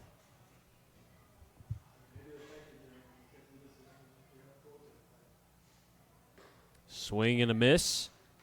0-1. And it seems as if Duquette kind of went away from the off-speed stuff this inning. It's been more fastballs, straight fastballs. I think he's got to get back to that off-speed putt. Shelley pops it up. Miller, Roth still going back, and will make the catch. 2 down. Made the play in shallow right field. And there it is, 2 off-speed pitches keeping. Now, why do you think that he was maybe getting away from what it has been a very good pitch for him and going with mainly fastballs in this half-inning map? Maybe he threw them in warm-ups and had lost a little bit on it and, maybe lost some confidence. That pitch misses low and in for a ball. I know back in the 4th, maybe the double by Wild kind of scared him away from it. So maybe that brought him back to the fastball. But, the home run and then a single, that should have scared you away from your fastball. Advantage here, though. Becker, left-handed hitter. Duquette, a right-handed pitcher. Left on right here, 1-0. Dancer gets away from Lasky. The wild pitch will allow the runner to advance to second. That's Rice, and actually it'll be a pass ball as it hit the mitt of Lasky. We've seen that a couple times here today. Lasky, he's a good catcher, but when you're catching the high-octane fastball of Peyton Stevens and then a ball that dances in Duquette, it can be tough. 2-0. 3-0, and the first time we've seen Duquette in danger of walking somebody. Has not had too many 3-ball counts. If I recall, he only has 2. This is his second here. Fighting back is Duquette. And gets the strike, 3-1.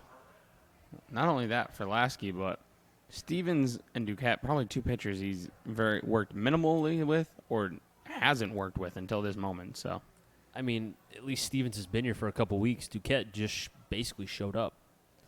3-1. High fly ball on the right. Miller coming in, calling off Roth, and he'll make the catch. As Austin White shows a little bit of emotion, screaming, saying, "Good catch by the right fielder, Brandon Miller." So, the Bravehearts do get a run on a home run from Thrasher, his second of the season, on 2 hits. No errors by the Blues. And 1 runner left on base. 4 full innings for Jagger Duquette. And he's only given up 1 run and a couple hits along the way.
Back for the bottom of the fifth here at Muzzy. Blues have 8, 9, then top. Lasky, Schneider, White.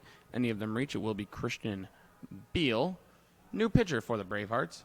Number 42 from the New York Institute of Technology, Chris Keenan, making his 8th appearance this season. 9 1/3, 12 strikeouts. Does have 17 walks, though, so command could be a problem. A big right-hander, 6'4". Lasky in the second inning reached on an E6, came around to score. He struck out in the third, leading off here in the fifth.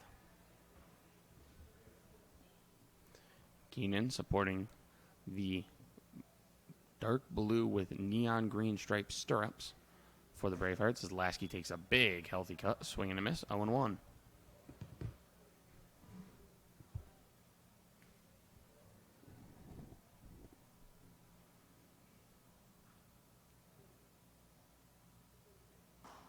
Again, same pitch, same location, same result. Big healthy cut from Lasky. Big whiff.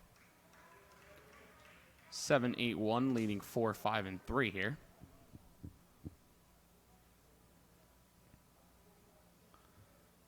The 0-2 pitch. Good morning, good afternoon, good night. All fastballs, all swings and misses. One away here in the fifth. And Schneider coming up to the plate now. That was Lasky's second K here today. Blues scored 3 in the first, 1 in the second, 3 in the fourth. Hearts have scored 3 in the first, and then they got 1 back in the fifth. As Schneider takes off-speed pitch in there, called for a strike, 0-1. All strikes out of the pen so far this for Keenan.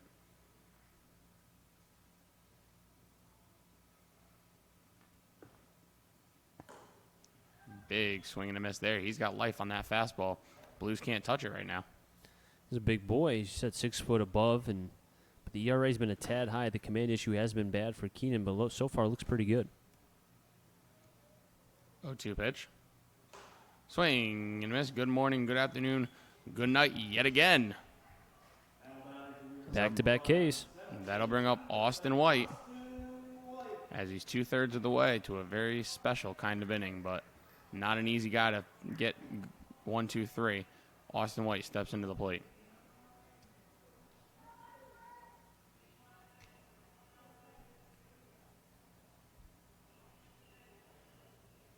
White, 1 for 2, 2 runs scored. As we mentioned, an MVP candidate announced by the Futures League. First pitch, and there goes the chance at an immaculate inning, high and out for a ball.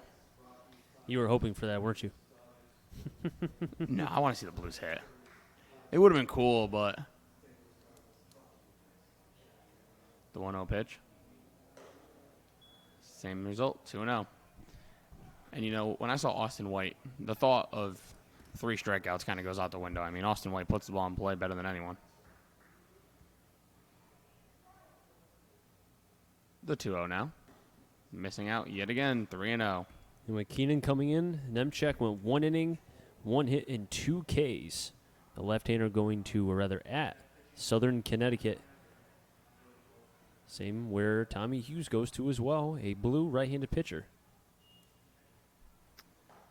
3-0 pitch on the outside corner, called for a strike. 3-1 now. As White, he looks so comfortable in the batter's box. He's just very relaxed, no stress. Never looks flustered by any means. 3-1 called for a strike, and that'll run the count full. And Austin White looks like he was ready to toss his bat and take his base. And I agree with him. I was surprised. That was a high pitch, too. As White calls time now. Maybe he got to get his head back in. He's a little flustered by that pitch. He knows himself well. Calms himself down, says, okay, you can hit 3-2. You can hit with 2 strikes. You're a good hitter. And he's ready to go. So is Keenan. Looks in for the sign, comes, sets, and deals. And that is definitely ball 4, as White will take his base. And Christian Beal, who has been on base twice, both being runs. Christian been on base 3 times, has 2 runs scored. Oh, correction, the fielder's choice, you're right.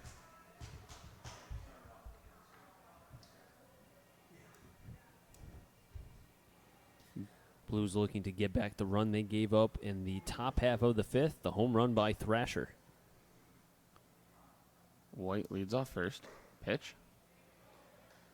And they appeal to the base umpire, and he says Beal went around. And I think he just wants to go home. Well, problem is he won't be going home because we have game 2, which could very well begin after 8 o'clock. Stop reminding me. The 0-1 pitch. White's going. And that hits Christian Beal. As that one probably didn't even feel it compared to the last time he was hit by a pitch. He'll take his base. And that will be Beal's 16th hit by pitch of the season. And that'll bring up the MVP candidate in the Futures League, the right fielder Brandon Miller. 2 for 3 today. Struck out in his first at-bat, and when he came up for his second at-bat, Chris, you said it. You can get him once, but it's not going to be a fun time trying to get him twice. An RBI single in the second, and then a 3-run bomb. His last at-bat in the fourth is now Rice goes out and talks to Keenan about how to approach Brandon Miller with 2 on yet again. Well, I think it helps, though, too, that he was able to get on base and kind of get out of the snide. I think if he strikes out again in that second at-bat, when he singled for one of his RBIs back in the second inning, I don't know if he has the same approach in his third at-bat. He may press more, but he was able to get some good luck in that second at-bat. It carried over. And mind you, he hit that home run on a 2-2 pitch after fouling off pitch after pitch after pitch. Yeah, he had a quab. You know how I love my quabs. Miller looking to continue the success and continue building an MVP campaign. First pitch to the lefty. In the dirt. Good stop by Rice. 1-0.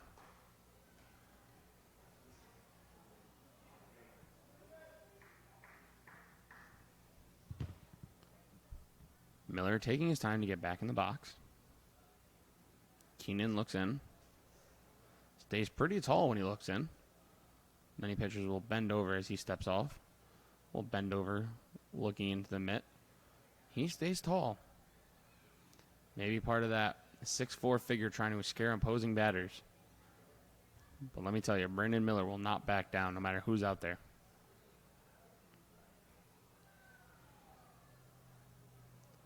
Both Miller and Keenan ready now. The 1-0 pitch as he'll retreat White back to second.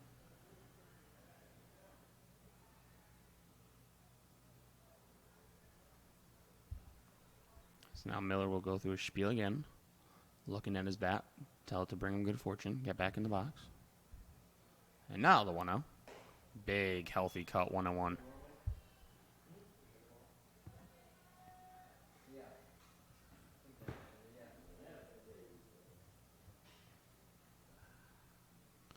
Adjusting the batting gloves.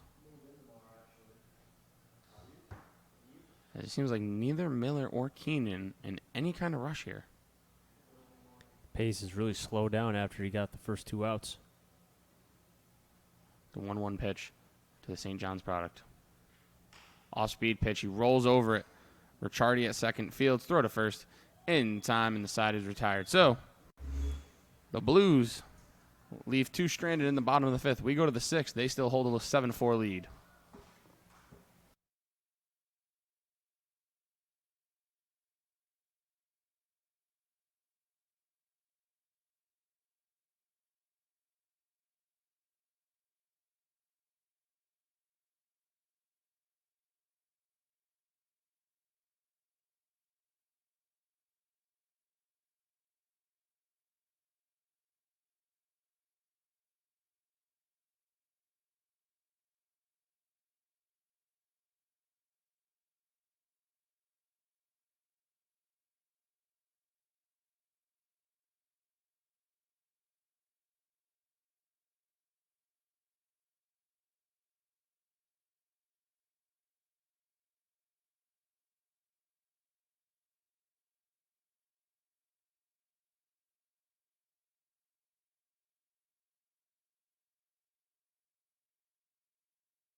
7, 8, 9, Gardner, Wild, and Martin. If any of them get on Ricciardi.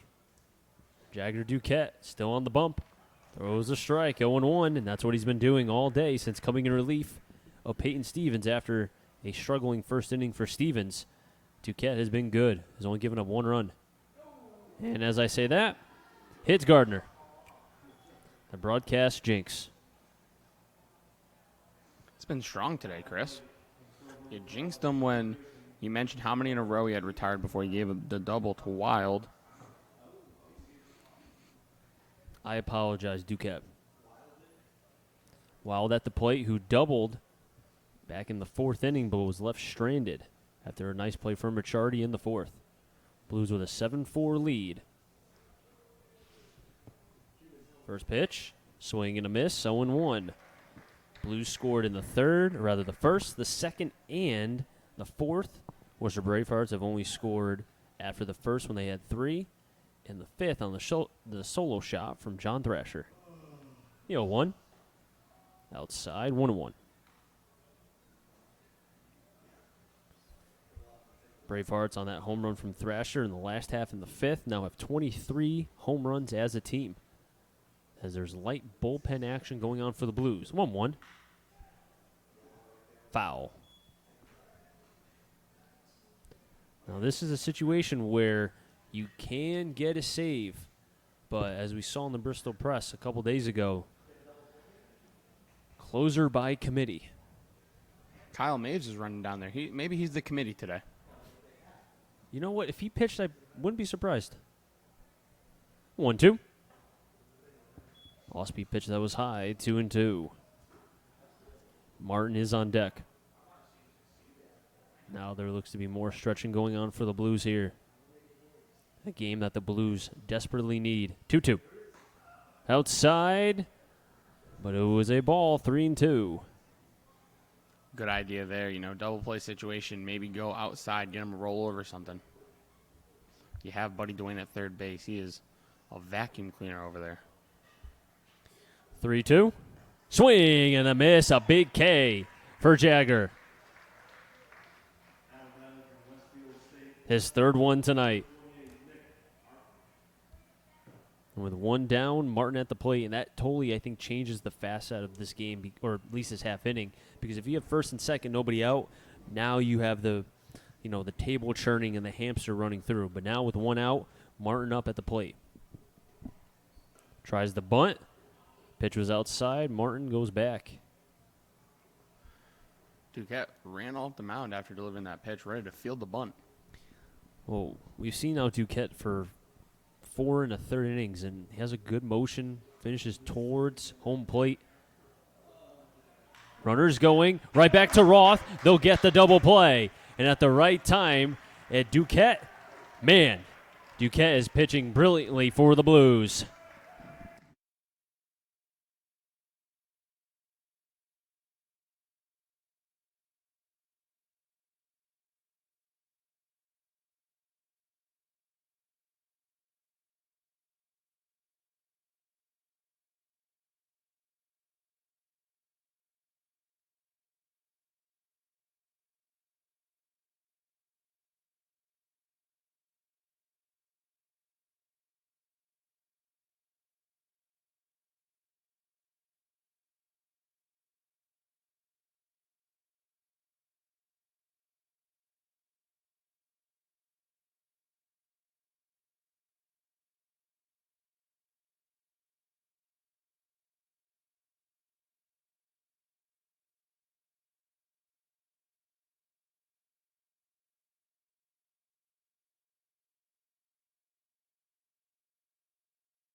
Bottom of the 6th here at Muzzy Field. New pitcher for the Bravehearts will be number 22, Travis Owens, a St. Pete Beach native, goes to St. Petersburg College going into his sophomore year this season for the Bravehearts. This will be his 15th appearance, 12 2/3 innings, 21 Ks, but again, 18 walks, so command could be a problem. His last outing came July 26th against the Silver Knights. Leading off for the Blues, it will be Dylan Reynolds, the first baseman. First pitch to Reynolds. Taken high for a ball, 1-0.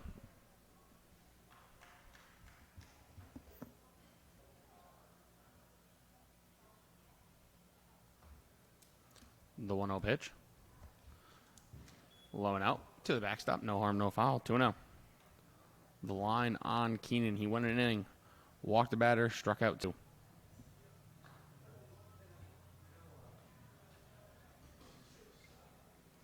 Remember, this is just a 7-inning game because we do have a doubleheader here at Muzzy this afternoon. That pitch in there for a strike. 2-1 now, as I should say, this evening. 7:15 local time here in Bristol, Connecticut. So you figure game 2 probably isn't starting until about 8 o'clock. And you're not happy about that. I plead the 5th. 2-1 from Owens. Breaking ball drops in for a strike. 2-2 now. Reynolds drove in a run in the first on a single, came around to score, flew out to left in the second, and lined to second in the fourth. As that pitch hits Dylan Reynolds, as he got ahead 2-0, Owens evened it at 2-2, and Reynolds gets hit by the 5th pitch of the at-bat. He reaches, and that'll bring up Buddy Duane, the third baseman. Buddy Duane has been on base twice. Hit a triple in his last at-bat. A stand-up triple in the fourth. He reached on an E4 in the first and popped to first in foul territory in the third. First pitch on the outside corner, first strike, 0-1. There's something funny. Ravens cut wide receiver who threw ball into pond after fight. Trevor Bauer? Okay. The 0-1. Outside, 1-1.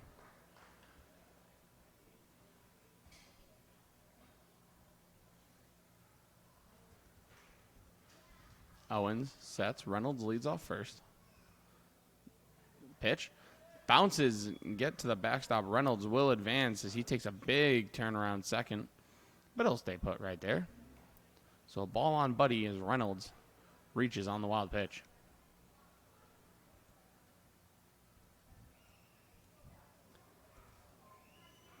Now, it looks like Nashua only had one game with Brockton. I'm not seeing the other game. They do have top of the third North Shore 4-1 over Westfield, but I'm not seeing that second game for Nashua up at all. But they do say a doubleheader. Huh, interesting. 2-1 pitch to Buddy, missing outside. 3-1 now. And the game was played at Nashua, so maybe they just were able to get that one game in. I know weather has been kind of going in and out between New York, Boston, and so forth. And it misses inside. Buddy Duane will reach via the walk. 2 on and nobody out. But the reason why these games are of the utmost importance, as looks like the pitching coach going out to talk with the left-hander Owens. Right now, North Shore 29-22, the Blues 27-22, the Brockton Rocks 28-23, and then the Bravehearts 26-23. But then it gets a little bit interesting. Pittsfield Suns 27-24, and then the Silver Knights 24-27.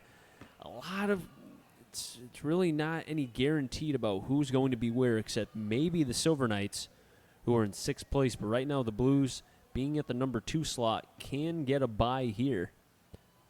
If they can be able to keep themselves either 1 or 2, they will have a bye, and they will not play until after the wild card round, and that would guarantee them at least 2 home games. Well, at least 1 home game. Well, at least 2, depending on what happens. If they win the first, lose the second, they'll be back here. But, but the Blues would like that, especially with all the, they could probably use a couple days off, I would think. Especially with this pitching staff as depleted as it is. Zeke Diamond in the box now takes first pitch high for a ball, 1-0. And that, that's why I think what Jagger's been able to do is keep this bullpen fresh now for not just game 2, but they play tomorrow against the Suns, and then they're back here on Sunday as they're on the road on Friday against North Shore. Diamond bunts. Might be one of the farthest bunts I've ever seen. Went about 75 feet in the air to the first base dugout. 1-1 now. And the Blues are also, if they can win today, they'll be one win away from matching their 2018 total, of which they went 29-23.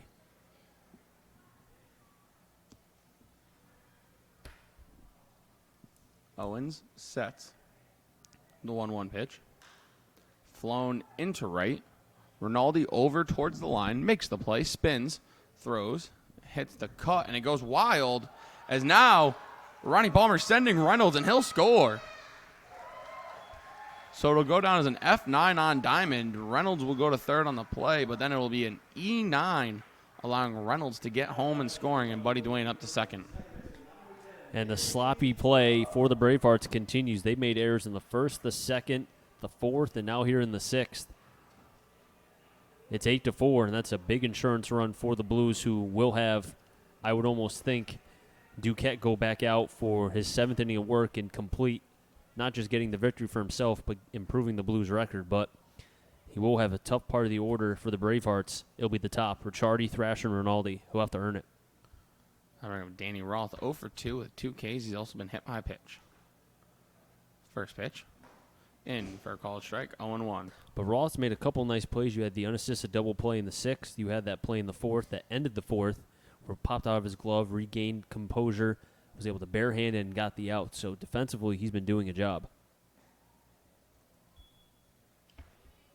Pitch missing. 1-1 now. Pfaffenbichler is warming up for the Blues, but as I said, Duquette, I would think, would be going back out, and he's on the top step. He's not even sitting down. 1-1 pitch. Missing high and out. No, Duquette's having fun. I mean, you see some pitchers very locked in when they pitch. He's out there having fun. He's running off the mound. He's high-fiving teammates after every inning. It has to be the flow. It is. People with good hair flows have a lot of fun. I would know. I have great hair.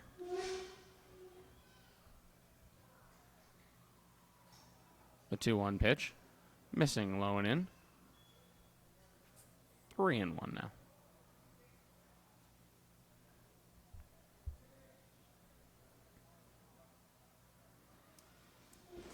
Chadoba started for the Bravehearts. Wemchek came in, then Keenan, and now Owens for the sixth. The 3-1 to Roth, missing high. For a ball, the second walk issued this inning, and the Blues, once again, have multiple runners on base. Another pitcher warming up for the Bravehearts. Can't tell if it's a lefty or righty because of the big pole in my way. Actually, just saw now it is a lefty. So the Bravehearts really kind of emptying their pen here. You wonder the situation of what they'll be in Game 2. I'll bring up the catcher, Jordan Lasky. And going on the play is Buddy Dwayne, the throw to third. Not in time. Buddy Dwayne stealing third. And that had to be on his own because Roth did not go. Buddy Dwayne, very aggressive base runner, Chris.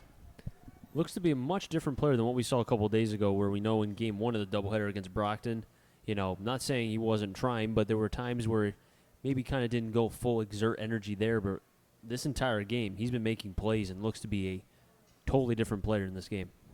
Hustling on the base paths, making things happen. Stealing third there. Now runners on the corners, 1 out for Lasky. As we said, a long season, but Dwayne, his head is in this game. Pitch. Another ball. 2-0.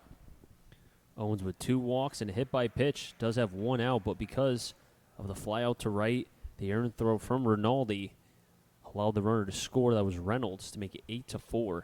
8 and 1 for the Blues, 4, 5, and 4 for the Hearts. And once again, another ball. 3-0.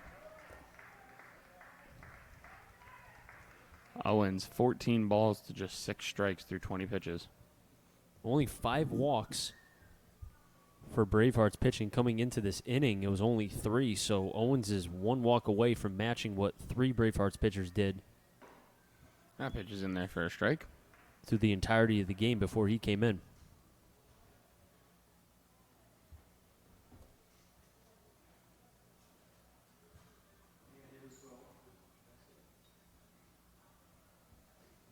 3-1 pitch after a long set.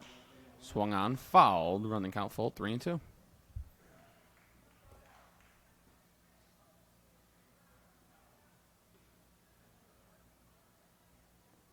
I wonder if they'll send Roth from first here on the 3-2. Lasky has struck out twice today, though, so you do have to worry about that. And a lefty on the mound. Haven't seen his move yet. Payoff pitch. Missing for a ball, and the Blues have him loaded.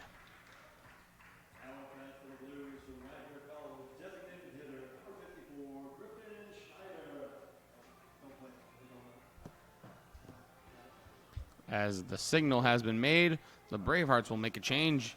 We'll be right back.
Pitching change has been made. Schneider will be the bat of the bases loaded. The new arm for the Bravehearts is the left-hander Brian Robertson, going to Dayton in the fall. He'll be a freshman, just coming out of high school.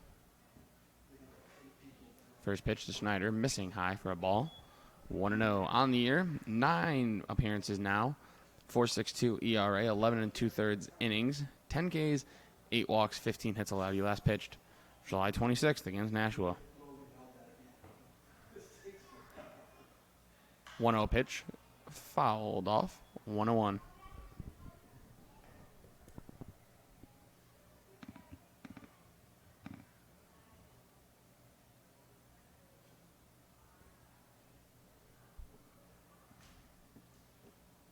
Robertson looks in, gets his sign,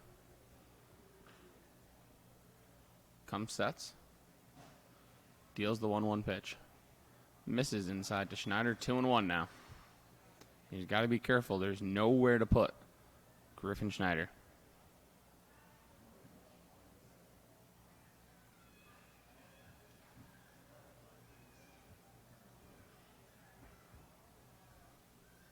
Two-one pitch, low and in. And he's one ball away from walking in a run. Austin White is on deck. Blues already have 1 run, looking for more.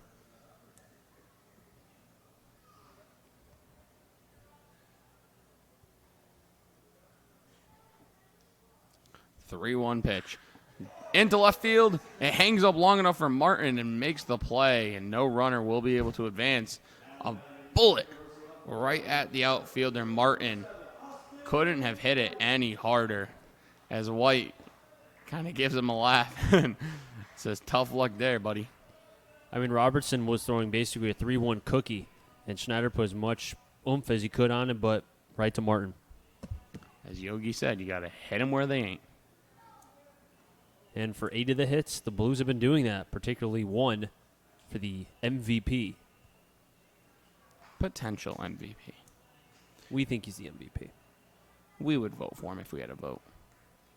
We should have a vote. I think we should. First pitch to Austin White. Outside for a ball, 1-0. I think all broadcast teams should have a vote.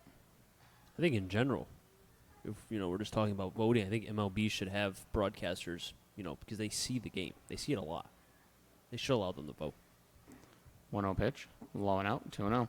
Yeah, but then you have guys like Hawk who just vote for his own team. Oh, like Alexi? Alexei! Yes! Burley! Or Dwayne Wise, because he made one catch. Dwayne Wise, mercy! Yes! Oh, I miss Hawk. I think we all do. The 2-0 pitch on White.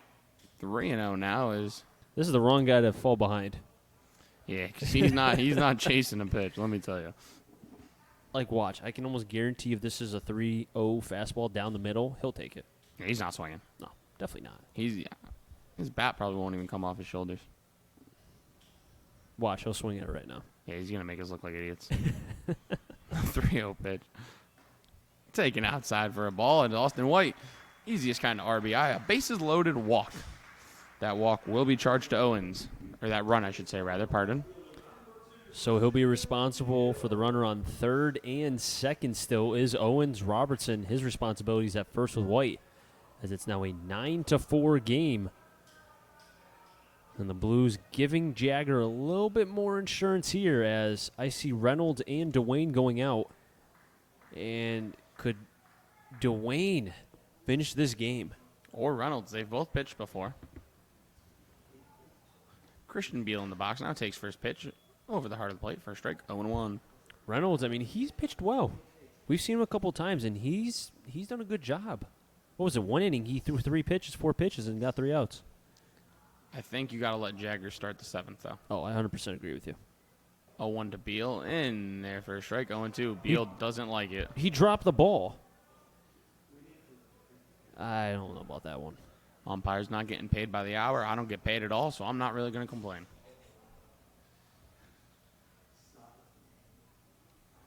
The 0-2 to Beal. That one's called the ball low, 1-2. One thing I've noticed, Matt, is there's not, and we're up here, so it's hard to hear exactly, but I haven't seen too many pitchers communicate with their catcher on where the ball is when they can't find it.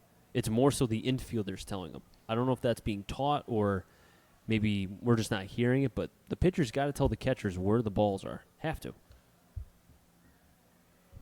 1-2. Low for a ball, 2-2 now. See, right there again, Wild is telling him where the ball is. Robertson should be saying in front or to the left of you, to the right of you. But he's not saying anything. He's just mad because he threw a ball. Have to communicate. Yeah, pitchers are different breeds. I agree, though. It is important for pitchers to communicate with their backstops. Beal has evened the count at 2-2 after falling behind 0-2. The pitch. And he's run it full 3-2. That'll send the runners in motion. He was ahead 0-2. But Beal, I think, maybe taking a page out of White's book, and that's another reason why Austin White has been such a good player or been a big help, because you have guys behind who take his tutelage of being patient, not being overly aggressive, and you're seeing the benefit of that towards the end of the season. The runners will be in motion. White has to be careful. Make sure he's going to the plate. 3-2 pitch. Taken low for a ball. Another bases-loaded walk. The Blues score another run charged to Owens, and that'll bring up the MVP candidate, Brandon Miller. Make it 10. Blues 10, Bravehearts 4.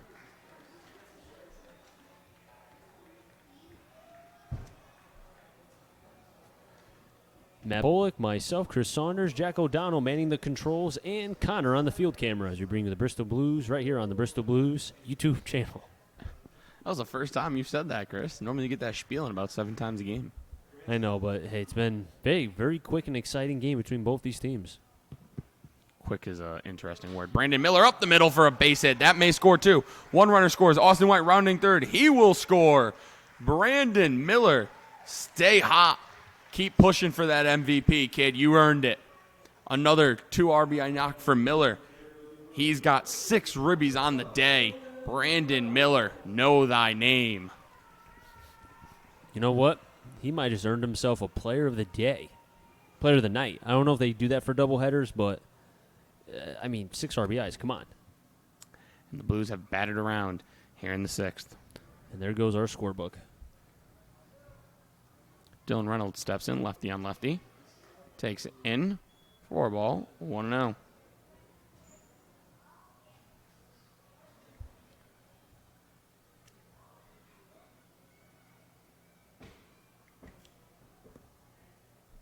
One to Reynolds. He takes low and out. 2-0 now. Robertson really struggling to find his zone here. As that will officially complete the line on Owens. He goes just a third of an inning. 4 runs, 3 earned. 2-0 to Reynolds. Called a strike. As Reynolds and Dwayne went down to the bullpen for about 20 seconds before they realized, oh snap, we might have to hit again. Let's go back. The 2-1 to the Blues first baseman. High and out, 3-1. There's nobody in the Worcester bullpen.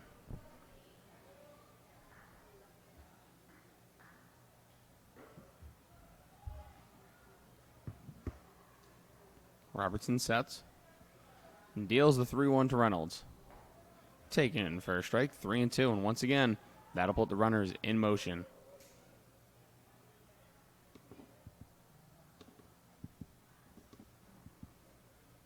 The payoff pitch coming to Reynolds. Popped. Shallow left, going back is Becker. Makes the play. And the inning is over. But not before the Blues send 5 men across the plate. 10 men hit. And the Blues have a commanding 12-4 lead as we head to the 7th inning here at Muzzy.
Top of the 7th, 1, 2, 3 for the Bravehearts. Ricciardi, Thrasher, and Rinaldi. Jagger Duquette on the bump for what could be the last inning for him and the Blues to help improve their record, 28-22, 1 game below what they were in 2018. As Duquette has gone 5 innings, 4 hits, 1 earned run, 0 walks, 3 Ks, 18 batters faced. And he has a 12-4 cushion here. Has Ricciardi. Swings at the first pitch, grounder over to Roth. He fields on to first, 1 down, and the Blues are 2 outs away. 1 pitch, 1 out efficiency. I'm here for it. I love it. 69 pitches for Jagger Duquette to this point.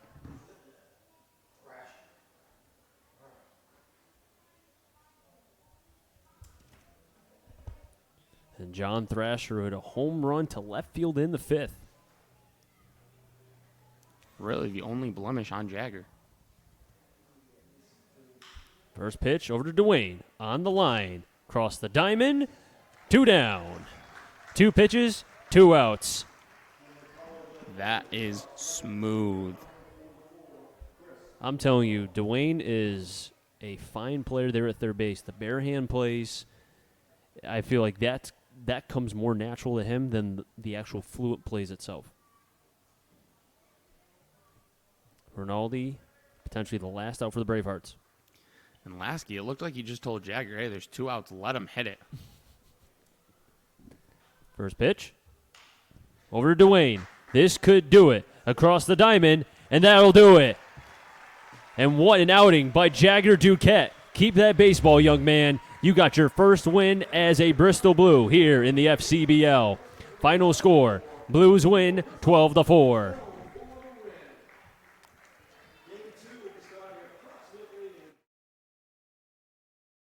Three-pitch inning in the 7th for Jagger Duquette to end it. The Bristol Blues bats come alive, scoring 12 runs, 3 in the first, 1 in the second, 3 in the 4th, and 5 in the 6th. They win this 7-inning game 1 of this doubleheader here at Muzzy this evening. So the Blues will celebrate for now. In about 30 minutes, they'll get back on it, try to win another. The Blues making their push, making their case for being the top team in the FCBL before the playoffs. They look good. They'll look to keep it going in Game 2. Duquette went 6 innings on 4 hits. Did give up 1 run that was earned on the home run. As we said, no walks. That's the biggest statement right there from Duquette. 3 Ks and faced 21 batters. And in that time did have a 1-2-3 inning in the 3rd and in the 7th as well. And I also can't forget the help from his defense. This was a team effort from the Bristol Blues. They improved their record 28-22. The Hearts dropped to 26-24. Cannot emphasize how much of an outing, how important that was for Duquette for what he did. Man, what an outing by the young right-hander from Bristol, and to do it at his own home field. Yeah, great for him to do it at a field he's comfortable at. Muzzy, we mentioned, he's pitched here before. He did it in high school, did it in Legion. Very comfortable, great outing, saving the bullpen, and now the Blues bullpen rested. They have Game 2, only 7 innings, only need 21 outs. Then you play tomorrow, you get on the road Friday, but then you get Saturday off Sunday, and then the playoffs. So every outing from the starters are crucial, especially if you can get length. We'll be back in about 30-35 minutes here with Game 2 between the Blues and the Bravehearts. We'll be back.